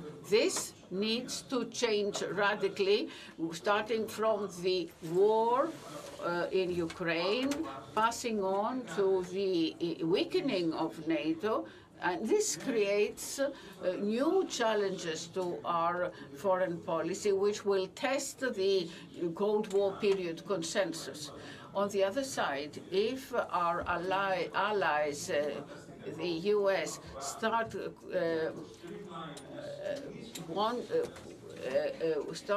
asking Europe to streamline our policies vis-à-vis China, this will test the consensus, and in many European countries, bearing in mind the existing bilateral agreements, this will be difficult. So we are entering a new world without taking into account the developments in the Middle East, because Mr. Platias rightly said that this is not a concern for us. Turkey is reading the new global environment, and they understand that I do not depend on the West or the US for my defense. I am an independent power. I can do cherry picking in my foreign policy by exercising a neo-Ottoman policy. And all these new changes in the Middle East are still going to test our foreign policy, because we have bilateral alliances, especially with Middle Eastern states, but the situation there is changing rapidly. It's not because of the careless policy of conservatives against the Middle East, Iraq, Syria. It is now the policy of Israel, which is responding to a security issue and to the pogrom that Hamas performed in this inhumane manner on the 7th of October. They are trying to create new deterrence conditions, but these have their new effects. The weakening of Hezbollah brings about changes in Syria. Therefore, things are changing. So when the consensus of our foreign policy was created, it's not there anymore, and everything is being questioned. As everyone has agreed during these 2 days, Europe is experiencing a leadership crisis, and therefore we are faced with new challenges and with a new Turkey that is not only revisionist vis-a-vis in relation to us, but it is a revisionist in general. So let us discuss how we are going to deal with that. Over and above deterrence, if we don't proceed to a dialogue, then we have to make war. No, this is not a dilemma. You will keep the communication channels open, and you have even now there are communication channels open between the U.S. and Russia, as was the case during the Cold War. But there are agreements on soft policy issues, of course. But the issue is, are you discussing, are you having talks regarding your sovereign rights? And the Moliviatis policy is being accused because as a policy of inaction, which is made a status quo policy. So there is the walk in the woods, as we call it. When we come to discuss the issue of the Turkish complaints, is that our response is that I can only discuss the issues of continental shelf, the exclusive economic zone. Nothing else can be discussed here. No Greek government can will discuss the sovereign rights.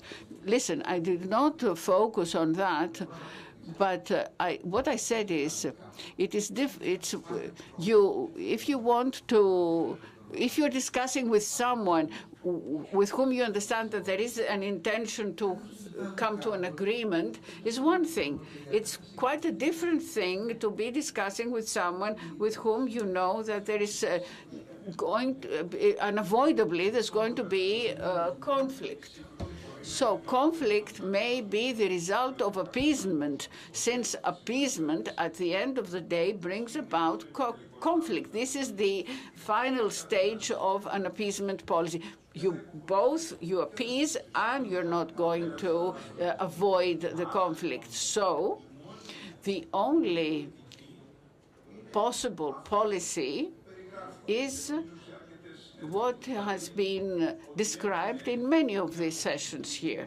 That is, a policy of claiming, of taking advantage in every international forum.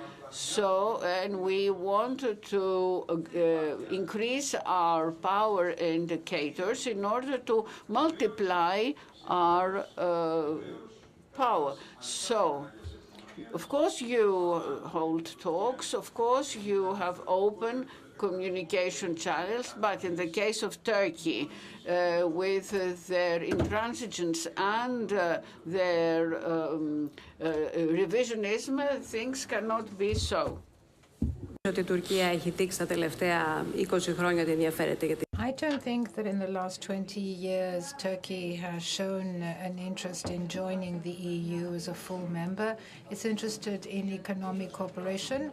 Now there's a Turkish EU declaration and an EU-Turkey agreement, and this hasn't been adopted by the parliaments, the national parliaments. So Greece had a strategic goal, and rightly so, to help Cyprus join the EU, and it did some things that it really didn't want to do. For example, the summit in Helsinki.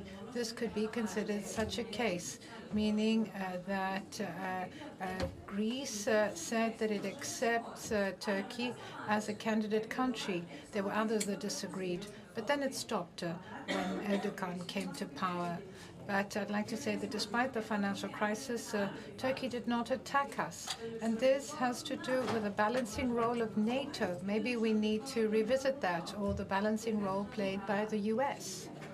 But the European perspective of Turkey has stopped.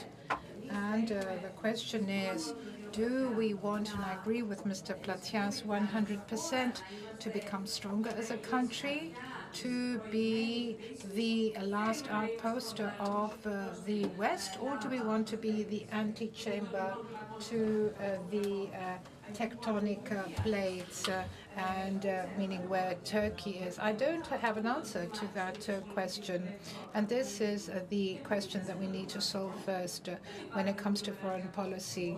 And I think now in relation to the demographic problem, well, there is one piece of evidence. A lot of Greeks, young Greeks, are leaving the country. And many people say it's good because they will come back with more experience, but I don't see them coming back. And you know this. And it's not just that the best leave. Those who can leave depart. A student of mine, a very good student, said, even if I had a shack, I would leave. This means that in order for these people to come back, we must convince them that they need to invest in this country and come back. What about foreign investments? How can we talk about foreign direct investments when the Greeks themselves don't invest in their country? This is an important matter and needs to be solved directly. Now, as far as the future, I always say to myself, we should always think of the worst case scenario. It's good to have various scenarios, and I know it sounds music to our ears when we hear that everything is perfect, but we need to have a contingency plan. I'm really scared because of what's happening in the Middle East and the invasion of Russia into Ukraine. We see Nagorno-Karabakh, Libya, Syria. We see what's happening. Turkey is expanding. It's trying to be the broker between the West and Russia, just like Israel did for a while. So our alliance with Israel is very important, but it's not enough vis-a-vis the expansionist stance of Turkey. And I'm saying this not because Turkey is a part of a changing world. No, we're moving towards a multipolar world. And with the exception of India, this is also reflected in the UN Security Council. So we're talking about the 5 permanent members. They are the ones that play an important role.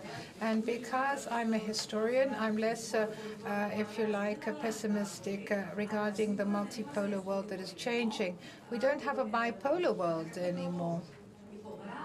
And back then, we had the strategy of international law. That's what we have. We believe in international law in The Hague and so on and so forth. So if there are no changes, and I hope there will be changes to that effect and in the right direction, that we'll all become revisionist in the end. And this is very dangerous. This is a world which reminds us of what Mr. Petulli said last week. It reminds us of the period between the 2 wars, and everybody was trying to save themselves. I hope this logic won't prevail, but we should bear this in mind. Only deterrence can prevent this from happening and can save us. So, I talked to Mr. Vanitopoulos talked about the re-election of Trump and the fact that a lot of what we knew till the present day might change. So, as of January, Trump will become president, and we'll see what Washington has in mind and what it plans to do and how this will unfold. So what about your view? Because there's a prehistory. And we had the previous Trump administration. I don't think a lot changed. I think that this wasn't a good period, particularly in the second 2 years of his office. It was a good period for Turkey. So can things change right now, meaning how Washington sees Ankara and how it sees Athens? Do you think there can be a change in the way they see things vis-a-vis these 2 countries? I just want to make a few comments. Deterrence and the cost of maintaining it is cheaper than war. So when we say that we increase defense expenses, in practice, you are buying peace, particularly when you have this opponent, because the alternative is not to have deterrence but war, and it will be more costly than ever.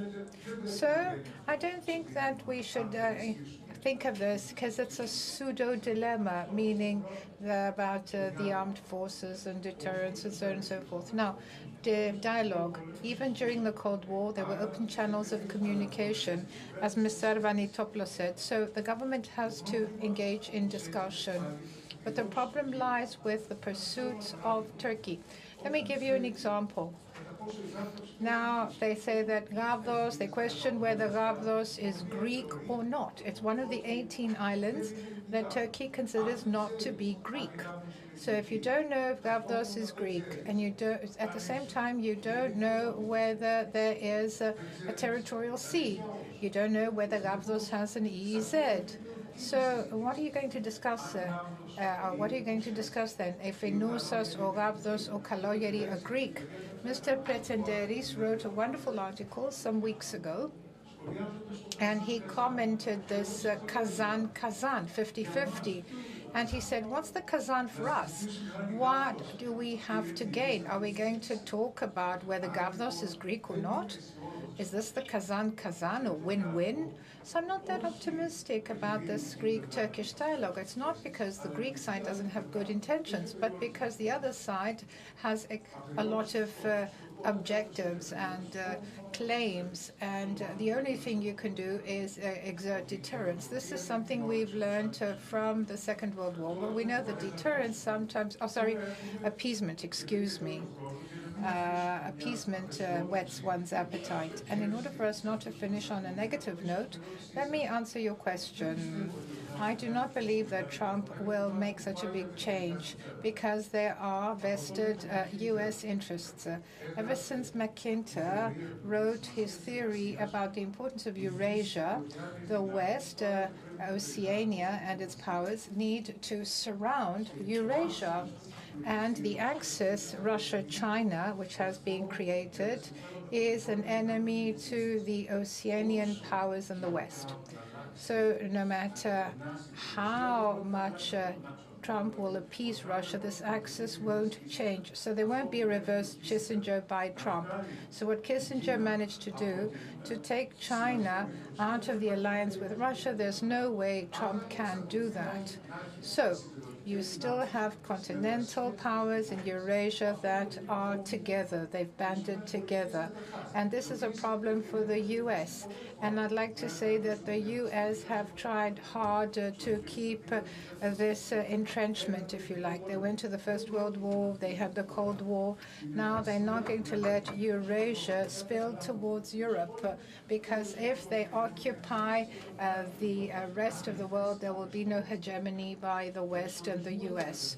So by definition, the Western countries and the U.S.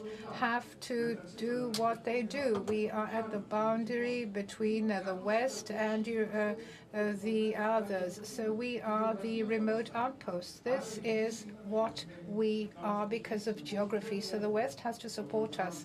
So I don't think that Trump will change these basic components of the U.S., foreign policy. I don't think we'll be alone without allies in the end. But there is a school of thought as far as the effort of differentiating the policy with Russia. And this is based on the fact that apart from what you quite rightly said, and I fully endorse what you said, there are also other important diverging interests between Russia and China. So China sees Russia as a lesser power.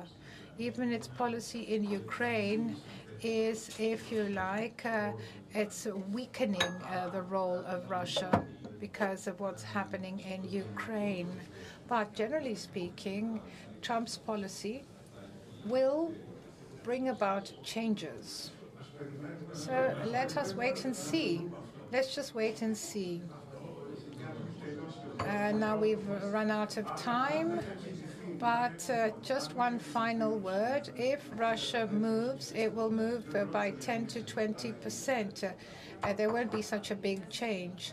Just another dimension. The Europeans have to pay more for their defense. Let's finish on that note. Thank you very much. Thank you. Κυρίες και κύριοι, σας παρακαλούμε.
Λοιπόν, ωραίο είναι αυτό. Λοιπόν, τα πρωτοσέλιδα τα... So what about the headline news? Have we shown all this? No answer. Κύριε Πρόεδρε, σας ευχαριστώ.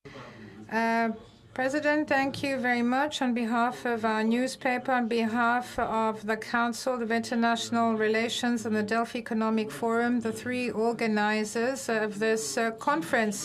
So you are the last speaker. You will actually be summarizing everything that was said in a way. So our logic, and this is something we had from the outset, from day one, is that in this great success story, which is the Metapolitevsi, i.e. democracy in Greece, foreign policy by itself is a resounding success, in the sense that we were divided, we had open wounds, different opinions, and over the years, 50 years later, suddenly we see a consensus, a broad consensus, and I'm talking about the overwhelming majority of the Greek people. For example, there's nobody in Greece who says we don't belong to the West, so no one in his right mind. So we are Europeans. There's nobody who will say to you that we shouldn't follow the international law.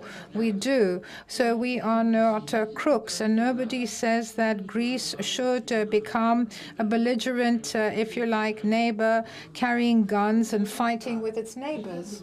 So this was not a given back in 1974, but it is now a given to a great extent. And this, in my opinion, is a huge success of the Greek foreign policy and the political order. So I think we need to give credit where credit is due. Many politicians, generations of politicians from 1974 to the present day have contributed to achieving this broad consensus, to this corpus of ideas and values. So what's your take on this? To a certain degree, to a certain extent, I agree with what you said. I'm talking about the end result of this course. But you describe this course as being a straight line without ups and downs.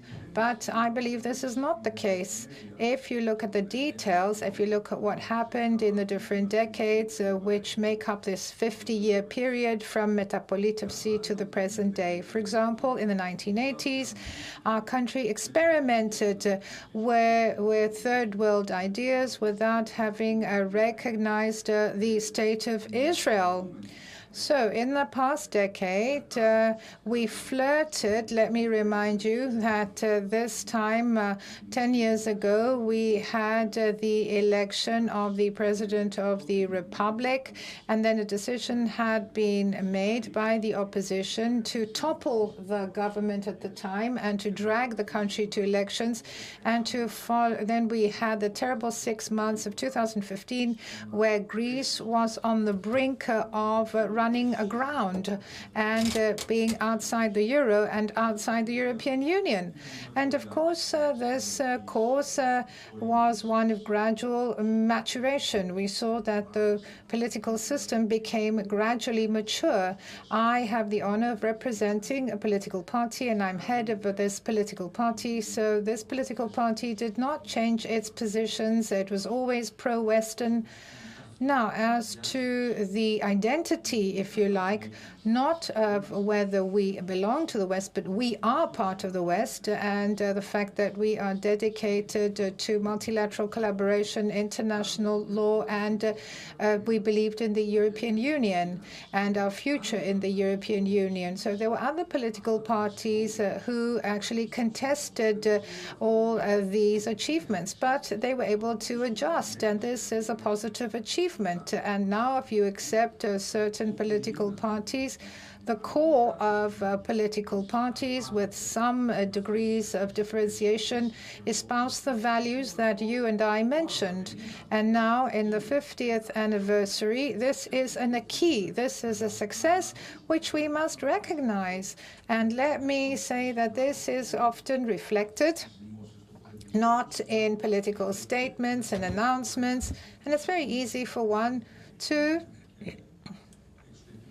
use foreign policy in order to pleasant to the country and the countrymen. But we see that in PASOK there was a lot of anti-American sentiment. And of course, this actually was something it had to shy away from because of harsh reality. So we see the foreign minister, he actually made announcements to the political parties, and now we don't have disagreement on the hardcore, if you like, of foreign policy, and this is very positive. So there's a matter I've been considering for many years now. It's concerned me. To what extent is the foreign policy drawn up by you thinking of the domestic issues? Is this something you take into account? This is important. You need to explain it to me. Because I am a politician, these are my values, these are my principles, this is what I believe, end of story.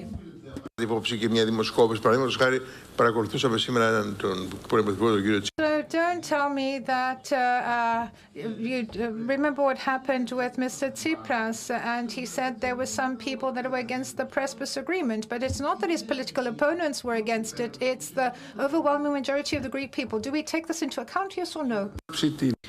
I had done my thesis decades ago exactly on that topic, Mr. Pretenderis, the domestic political parameters, and how does the political game is shaped within the framework of the political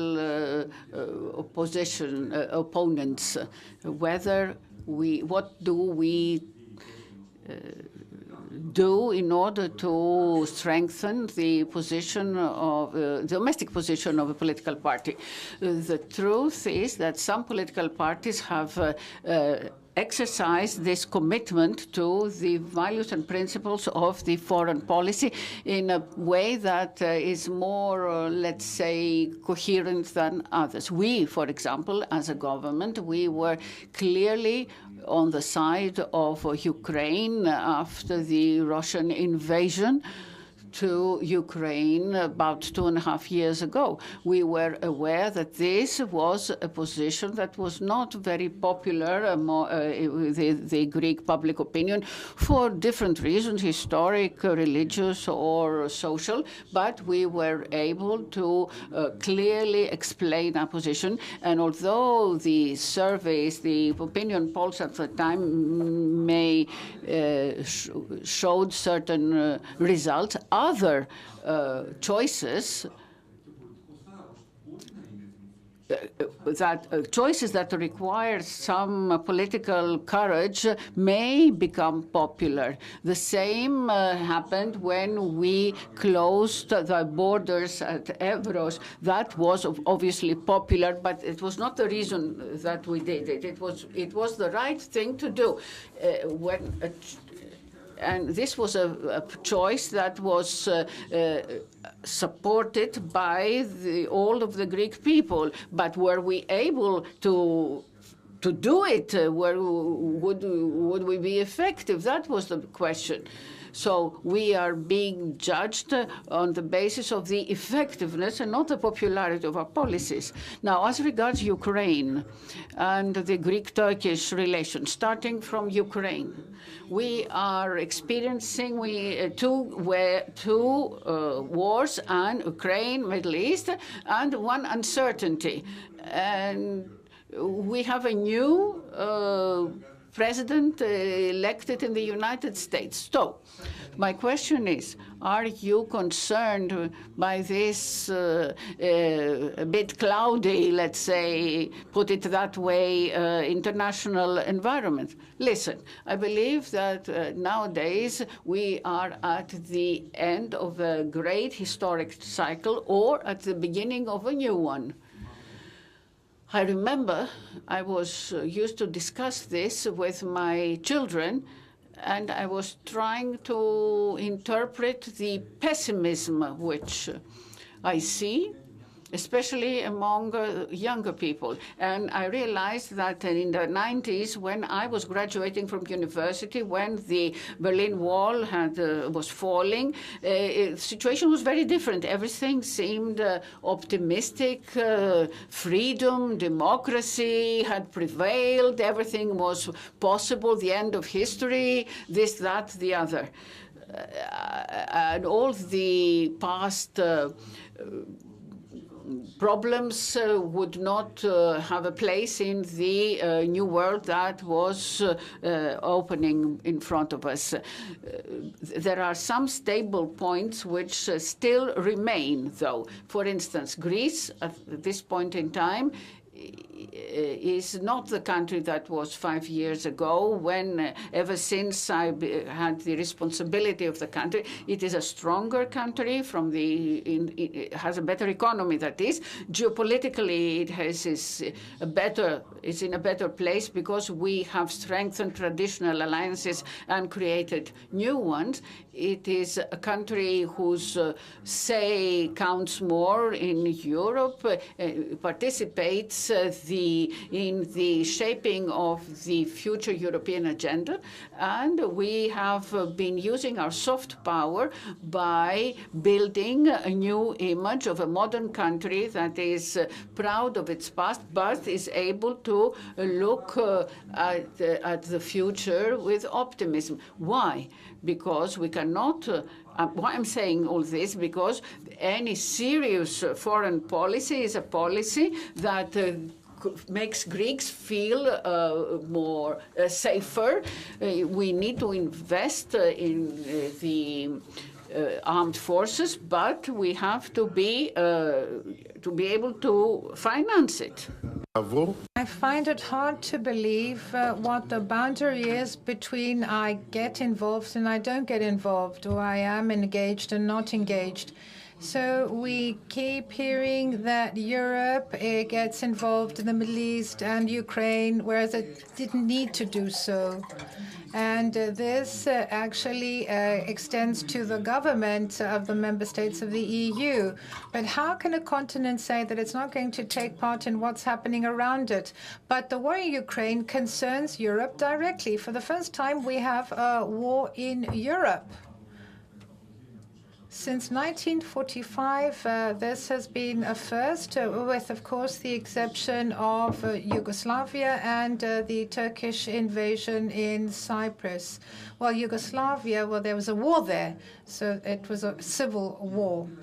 And how can Europe and Greece, which bases its foreign policy on international law and on the inviolability of the borders, so how can Greece remain an observer and not react when one country invades another unashamedly and they're trying to impose the power they have? So this is something that goes way back in time. Remember what the Athenians said to the people of Milos, according to Thucydides. So we see that the strong impose their will on the weak.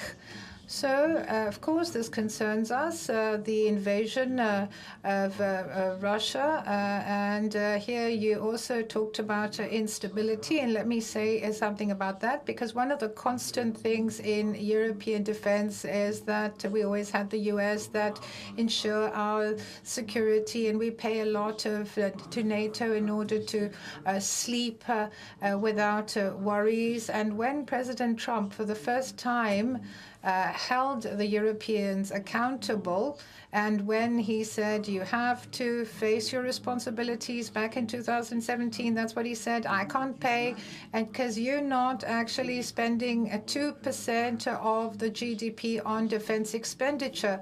So he was right in a way. And what does this mean? This means that Europe, as a European Union, but also as member states of NATO, so I think that they need to take their security more seriously and not pretend to say that they're ignorant. So right now, we have a line of arguments, and we have strong arguments, but we're also a country that spends over 3% of its GDP on defense. So you had made a statement. I read it. I knew it, but I wanted you to comment on your statement. 7th January 2020, you had met with President Trump. And now that Trump is coming back to the White House, I found this statement again. He said that Greece is the most reliable and most predictable ally of the U.S. Then the opposition was up in arms. They started shouting, and I said, but how can somebody say that you are an unpredictable ally? Then you wouldn't be an ally. Well, I think this is self-evident. If you're an ally, you have to be a reliable ally, a trustworthy ally. But you shouldn't only think of your own interest when you're an ally. You also have to think of your ally's interest.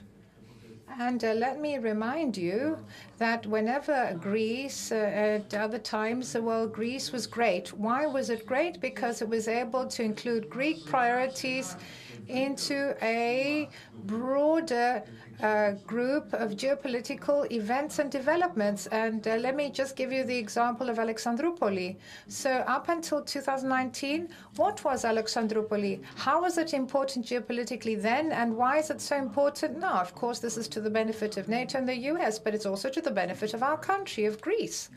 Look at the diplomacy on energy. So we're talking about energy diplomacy, and all of a sudden, Greece, whereas it was indifference in the energy arena in the Balkans, and during the crisis, we had to deal with our own problems and put our things in order. Now we provide energy security, not just for the Balkans. We can even cover the needs of Ukraine with natural gas. So national priorities and national interests have to be in line with broader, if you like, priorities that our allies have. And in this way, we can find solutions that are mutually beneficial. But I have a question. Your understanding of this is tells us where we stand. But as regards Greek-Turkey relations, the government is giving me the impression that you are speaking with two different languages in different points in time, of course. Was this something that was done on purpose? Was it something you had in mind? Was there a combination? But what kind of a combination is that when we say one thing and then we say quite another? Are you going back, or are you speaking about the past? No, during the past 5 years. During the past 5 years, let's discuss this, since you bring it up. We have people, my predecessors, who also spoke from this, in this forum. The Turkish revisionism is not something that emerged during the past 5 years. The issue of the grey zones started in the field in 1996 during the EMIA crisis. The violations of the airspace happened were happening during the last 40 years. Issues regarding the Greek islands have been raised by Turkey repeatedly during many years, and the wound of Cyprus is still open since the 1974 tragedy. But in recent years, we have seen the Turkish-Libyan memorandum, which has been legally contested by Greece, as well as contested through its allies. And what seemed to be a Greek-Turkish difference, it has become a difference between Turkey and Europe, because now we have the conclusions of a European Council mentioning that. Then we had the Evros attempt, which we have deflected. We had a very intense August in 2020 after the signing of the agreement between Greece and Egypt. And this is what is actually questioning the illegal Turkish-Libyan memorandum, and a period of prolonged tension where Greece remained stood still, and we pointed out the issue. Now, after the destructive earthquakes in Turkey, I can accept that, there was an effort of rapprochement with Turkey, which has also led to some specific results. The fact that we don't have any violations for the last 18 months in the Aegean. In the last 40 years, we have been cooperating on the refugee issue. We had a very good agreement with Turkey on the islands of the Eastern Aegean, granting easy visas to Turkish visitors, and this has frustrated the Turkish hoteliers. And at the same time, we are strengthening a number of European Council decisions which refer to Turkey. And having met Mr. Erdogan 6 times, we have looked into the possibility of actually going into the core of our difference, which is the continental shelf, indeed. And I can clearly tell you that I don't see that there is such a potential now. Do you listen? When all the previous prime ministers were discussing with Erdogan in private, they were concerned with that.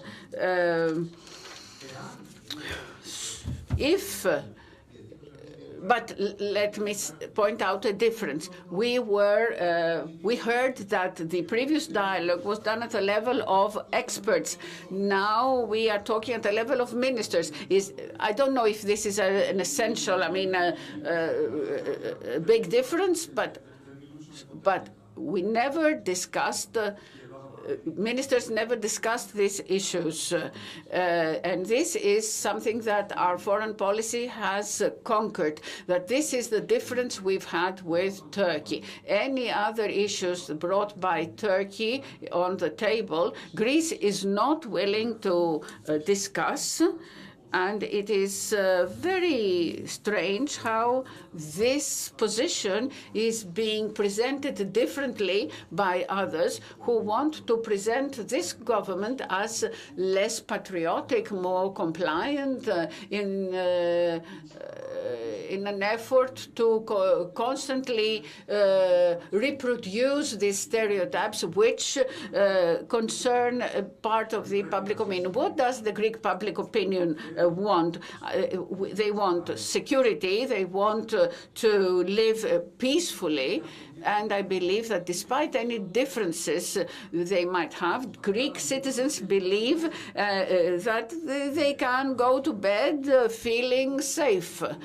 So I'm discussing the huge geopolitical changes, and people feel that somebody is leading the country in a safe way.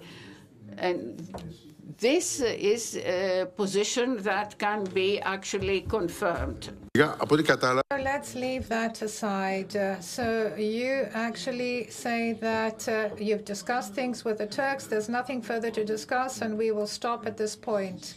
Well, the discussion continues, but just a minute.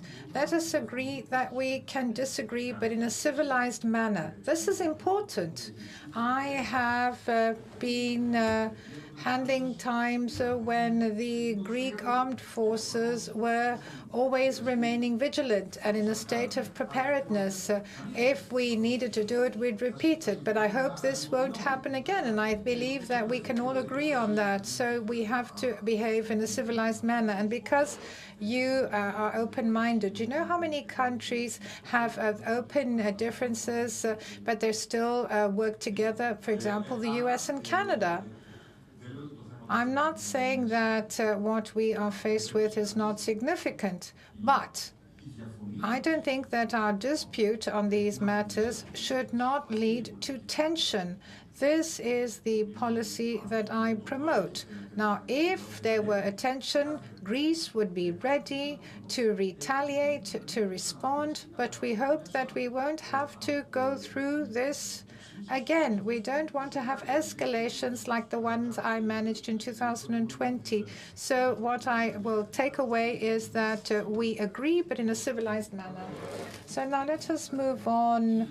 Are you worried? Because a lot has been said. I'm not certain about this, but I'd like to convey the question.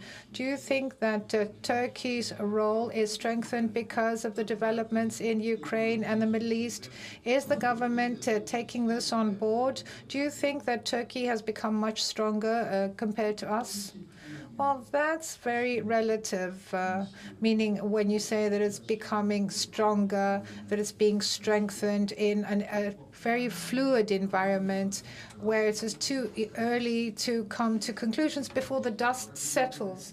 Turkey is a regional power. It's a very strong country. This is something nobody can deny. But whether it will actually come out stronger in the end, meaning based on the policy it wages, I don't think we can actually make that conclusion yet. We have a lot of professors who are experts on this matter more than I am, and Davutoglu had once talked about 0 problems with neighbors, and then Turkey ended up having problems with all its neighbors in one way or another. Turkey has made big mistakes in its policy. In 2019, let me remind you, Turkey was ready to receive the first out of the 100 F-35 planes. So now Greece will be given F-35. We have Rafale, we have upgraded F-16, and the Turkish, if you like, Air Force, well, it hasn't progressed, it hasn't developed. This doesn't mean that there are many different theaters of operation in which Turkey is involved, because it has borders with the Middle East as well. And I see this through the mass media, the Greek mass media. I think that we believe that for Turkey, Greece is the only issue. But let's make it clear, it's not. Turkey has a lot of other open fronts and complex ones at that. What's happening in Syria is a huge change compared to what we knew in the past in the Middle East. So what we see is that a whole structure is actually being challenged, and one should go back all the way to 1817 when we had straight lines that delimitated the borders in the Middle East. And we, of course, have a role to play, and we have a say in what's happening nowadays in Syria for 3 reasons. First of all, because we're very close. Second of all, because we are the natural guardians of the Orthodox people in Lebanon and Syria, both Greek-speaking and Arab-speaking Orthodox people. So we need to protect the minorities, and this is of great importance. How are we going to play that role? And one more reason, we're also in the front line when it comes to the migration issue. So stability of Syria and the possibility of Syria to accept, to welcome back the people who had left Syria and gone to Europe and also Greece. Well, the fact that they can now return is very interesting and very important for us. And we also can talk to everybody, and we can do this at the level of foreign ministers, at my level as well. So for today, for example, I spoke to the King of Jordan, I spoke to the Emir of Qatar. So these are countries which have an opinion. It's not that their views converge. On Monday, I'll be in Lebanon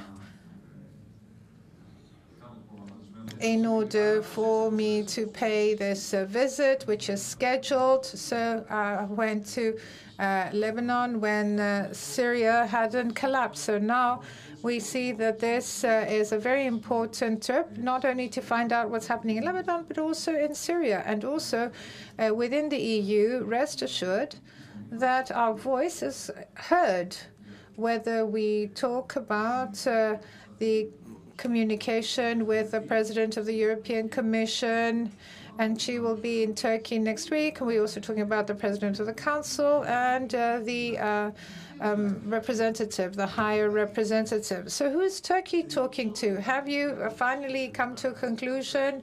You have a lot of contacts. You keep saying that we're a member of the EU. We have a specific policy vis-a-vis NATO and so on and so forth. But I haven't been convinced so far that Turkey is talking to somebody in a privileged manner. Of course, I'm sure they talk to some people. Turkey is talking, but the issue is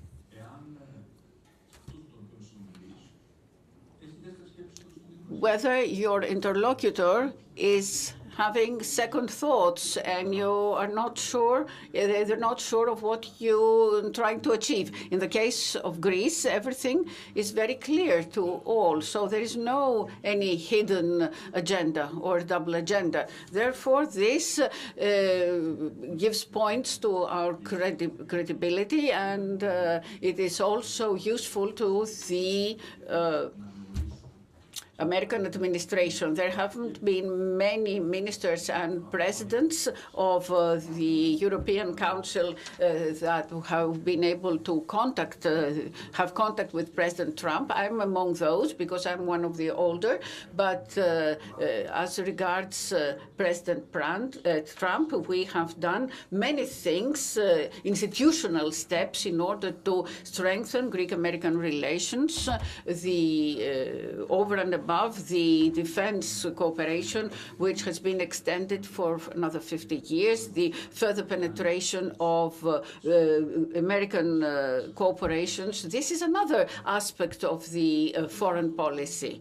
We are now in the AI world. Is this relevant to the future foreign policy? Of course, I would say. These are issues that will be handled by many countries. So if Greece becomes a center for big American corporations that want to establish their data centers in Greece because of our geographical position and for other reasons, is this part of a foreign policy that is forward-looking and not looking to the past? Yes, but we are in an uncertainty. We are experiencing an uncertainty now with the new administration in the U.S. Unless you know otherwise. No, I don't know how the new president is going to, what he's going to do. But I think he's more experienced. The people who will staff the Foreign Office and the critical positions are people who are very familiar with this part of the earth. Marco Rubio had co-signed with Senator Menendez the East Med Act. They have a view on what was happening in this part of the world, and they have consistently been close to the Greek-Turkish relations. Now, we have spent quite some time with the Greek foreign policy. Let us now give the floor to the French. We've covered everything. Unless we want to discuss what is happening between China and Formosa, the Straits of Formosa. Listen, let me say that during the discussion we touched upon certain issues. It is very good to take stock of what has happened. It is useful to historians, but also to us as people who learn from history. But it is also very good to look towards the future. And let me discuss the relations between Greece and India. India is an emerging power. Mr. Gerapetritis mentioned that. Yes, India is a natural competitor of China and help us not be as dependent on supply chains from China. We are closer to India. It is very important to link India to Europe. Maybe India was a country that was not important to us in the past, but it is going to play a very important and geopolitically balancing role, because it is next to Pakistan. Therefore, it is countering what is happening geopolitically in the area. So let's move on. And I would like to ask you whether there is something new in your mind regarding the presidency of the Republic. Δεν έχετε. Καινούριο. Anything new? Is there anything new? Maybe you have some developments since the day before yesterday. Well, I tried unsuccessfully. Since September, when I was asked this question, to close it with a simple argument. We have a president of the Hellenic Republic, and institutionally, I don't think it's dignified to carry out this discussion prematurely. And I will uphold this commitment. I will announce the decisions at the right time, i.e. in the new year. Not end of January. End of January, according to what is provided in the constitutional deadlines. So we will wait patiently. I am sure of it. I'm certain.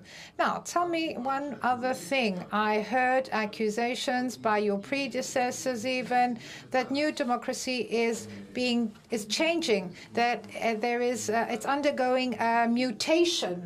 So we keep accusing others in politics of things that we don't want to do ourselves.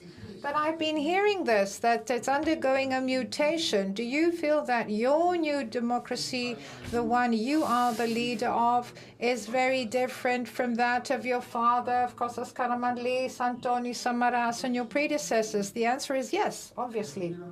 That is why we received 40% 3 times in the elections. And I think that the results speak for themselves. So political parties evolve. And when the Friends of New Democracy elected me as Prime Minister in 2016, I never said I would make it stay the same. I would bring in new people, and I would go towards the political center. And of course, we're in full respect of this party, which is a center-right party. I remain faithful to its values, its traditional values, but I have to adjust to the times as well.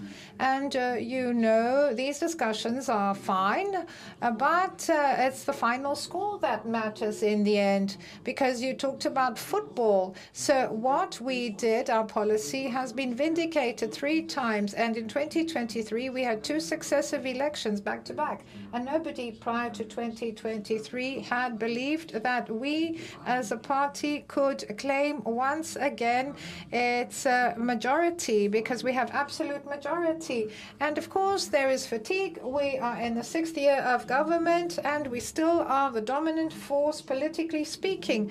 But we are the only political force that has a plan for the country, whether we're talking about the economy, the healthcare sector, the just judiciary, foreign policy. There is a structured plan. Whether people like it or not, we go by this plan, we follow this plan, and we were elected to do so by the Greek people, and we will be actually evaluated in 2027 as to whether we delivered on our commitments back in 2023.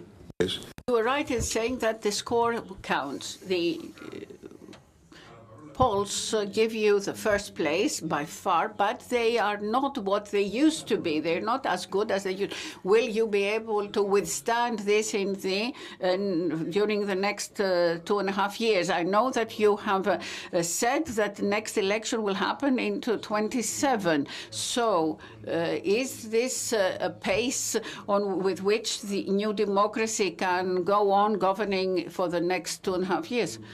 Maybe we should look around us a little bit. What is happening in other governments in 2024? 2024 has been a thankless year, difficult year for governments, and this is accumulated rise in prices. Prices were rising for 3 years in a row, and this has caused problem to all governments around the world. And in our case, this is what has done away with the salary increases, the tax reductions, etc. All this will be discussed during the debate on the budget. But for the first time, despite the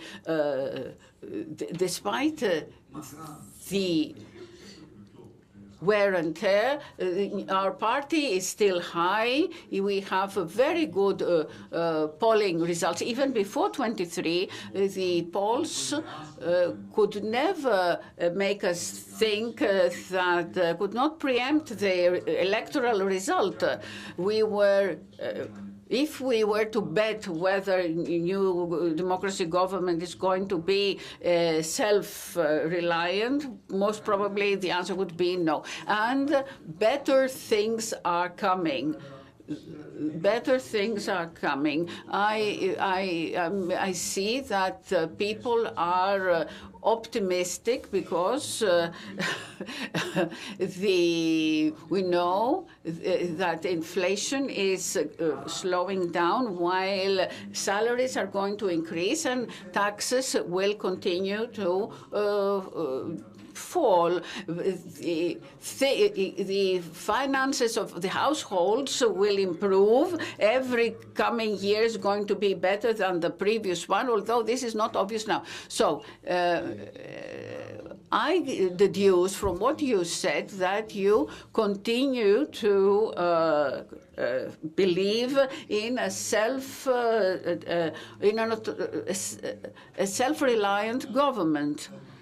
You believe that you will get a parliamentary majority. I am in favor of political stability. Before 2023, I was asked to, it was proposed to me that I change the electoral law. I did not do it. I'm not going to do it again. The rules of the game cannot be changed by the governing majority. We are going to continue on the basis of the existing electoral law in 2027 with one intervention regarding the vote of Greeks abroad. And I believe that we'll be able to find 200 MPs in favor of that so as to put an end to this peculiarity. This was vindicated both by the experiment of the national election and specifically of the Euro elections. But what is going to happen in 2027? 2027 is too far away. Nobody can forecast what the political forces will be like, what the relations between, what the proportions will be, and I cannot foresee, but I have never denied that parliamentary majorities are better. Autonomous governments are better than alliances. There are we saw in the past what happened when parties with very differing views make an alliance. We saw what happened in France, and I can say that governments change in Europe. Here, it's the oppositions that change. I must admit that Mr. Tsipras said the same thing this morning. Instead of toppling the government, it was the opposition that suffered. So are you concerned about what we all see as a difficulty of leadership? We see that in France there is a problem of leadership. I heard that on the 23rd of February there will be elections in Germany, but this means that the government is headless. Well, the Franco-German axis is important for the progress of the EU. So we will have a government in Germany. I believe it will be a center-right government. So France, well, it's a more complicated matter because there the presidential system has led to a coexistence which is impossible because there is no majority right now that can support President Macron's policies right now. But on the other hand, we have a strong commission. and there is continuity. We have the same president of the European Commission, and this landscape creates opportunities for Greece, because we were always a medium-sized European country, and we can try to take advantage of the gap or the void left by other countries. Greece was one of the 7 countries chosen by the European Commission for the AI factory. So this flagship, if you like, project in AI. France wasn't one of these countries, and I read some comments. They were desperate. They were saying, how's it possible that we were not selected and Greece was selected? And we were on our own. Other countries were working together. Look at what's happening in the field of defense. We are participating in the discussion on how Europe can acquire a European defense autonomy. And to a certain extent, this means more European resources. So if we were to hold this discussion, we would have other problems. For example, the Irish were against it. So if we have tight fiscal rules, we can't spend more on defense and not looking at the possibility. I don't know if there will be easing of the rules or if there will be additional EU financing. What we are proposing is to have both, but we are playing a role of protagonist in all of these discussions. So this offers opportunities to Greece, as you can well understand. And I see here the deputy president of the Commission, the vice president of the Commission, excuse me. And when back in 2020 we said that we follow a strict and fair deterrent policies, many who were in favor of rightism actually were against us, but this ended up becoming the policy of the EU in the end. And I think that in other portfolios we can be in the front line of developments in the EU. Just a couple of more minutes. So before you tell us the name of the new president of the Hellenic Republic, and I say so jokingly, have you regretted doing something in your first period in government? Anything that you have regretted? I've regretted a lot, but it's not the right time, because now we're close to the holidays. So I said this jokingly. Of course, it's always very important to be honest and to be able to evaluate and to take stock of what we've done, what we did right, what we did wrong, and how we can further improve. This is an underlying philosophy, if you like. This has to do with self-improvement, and it's something that needs to be ongoing. And it's good to try and improve, because the greatest risk, if you believe me, and I haven't actually succumbed to this temptation. So arrogance, the arrogance of being in power is a big temptation, particularly when we have good election results. And there's also another risk of isolation. Being in your own ivory tower, for example, the presidential office, believing that all the messages are the ones that some people insist on saying to us. So that's why I want to be outside, out of the office, and to go around, travel in the country, and to see that things are not the way we think they are. And this requires will to listen to good criticism, even at a political level, if it's well-meaning. So some people say something, and if we consider it to be right, we can then go ahead and implement it. And we need to have this way of doing things, and I always try to instill it into the other members of the cabinet. If I've understood correctly, you intend to revise the constitution as soon as this 5-year period ends. I think it's in the month of January. Yes, am I right? So the constitutional revision, this is something we will be looking into from the end of 25, beginning of 26. But I think this is something we need to do, and we need to be rather bold in our revision of the Constitution. There are many ideas, not just one main idea, and I don't want to go further into this because we would need a lot of time, another 45 minutes.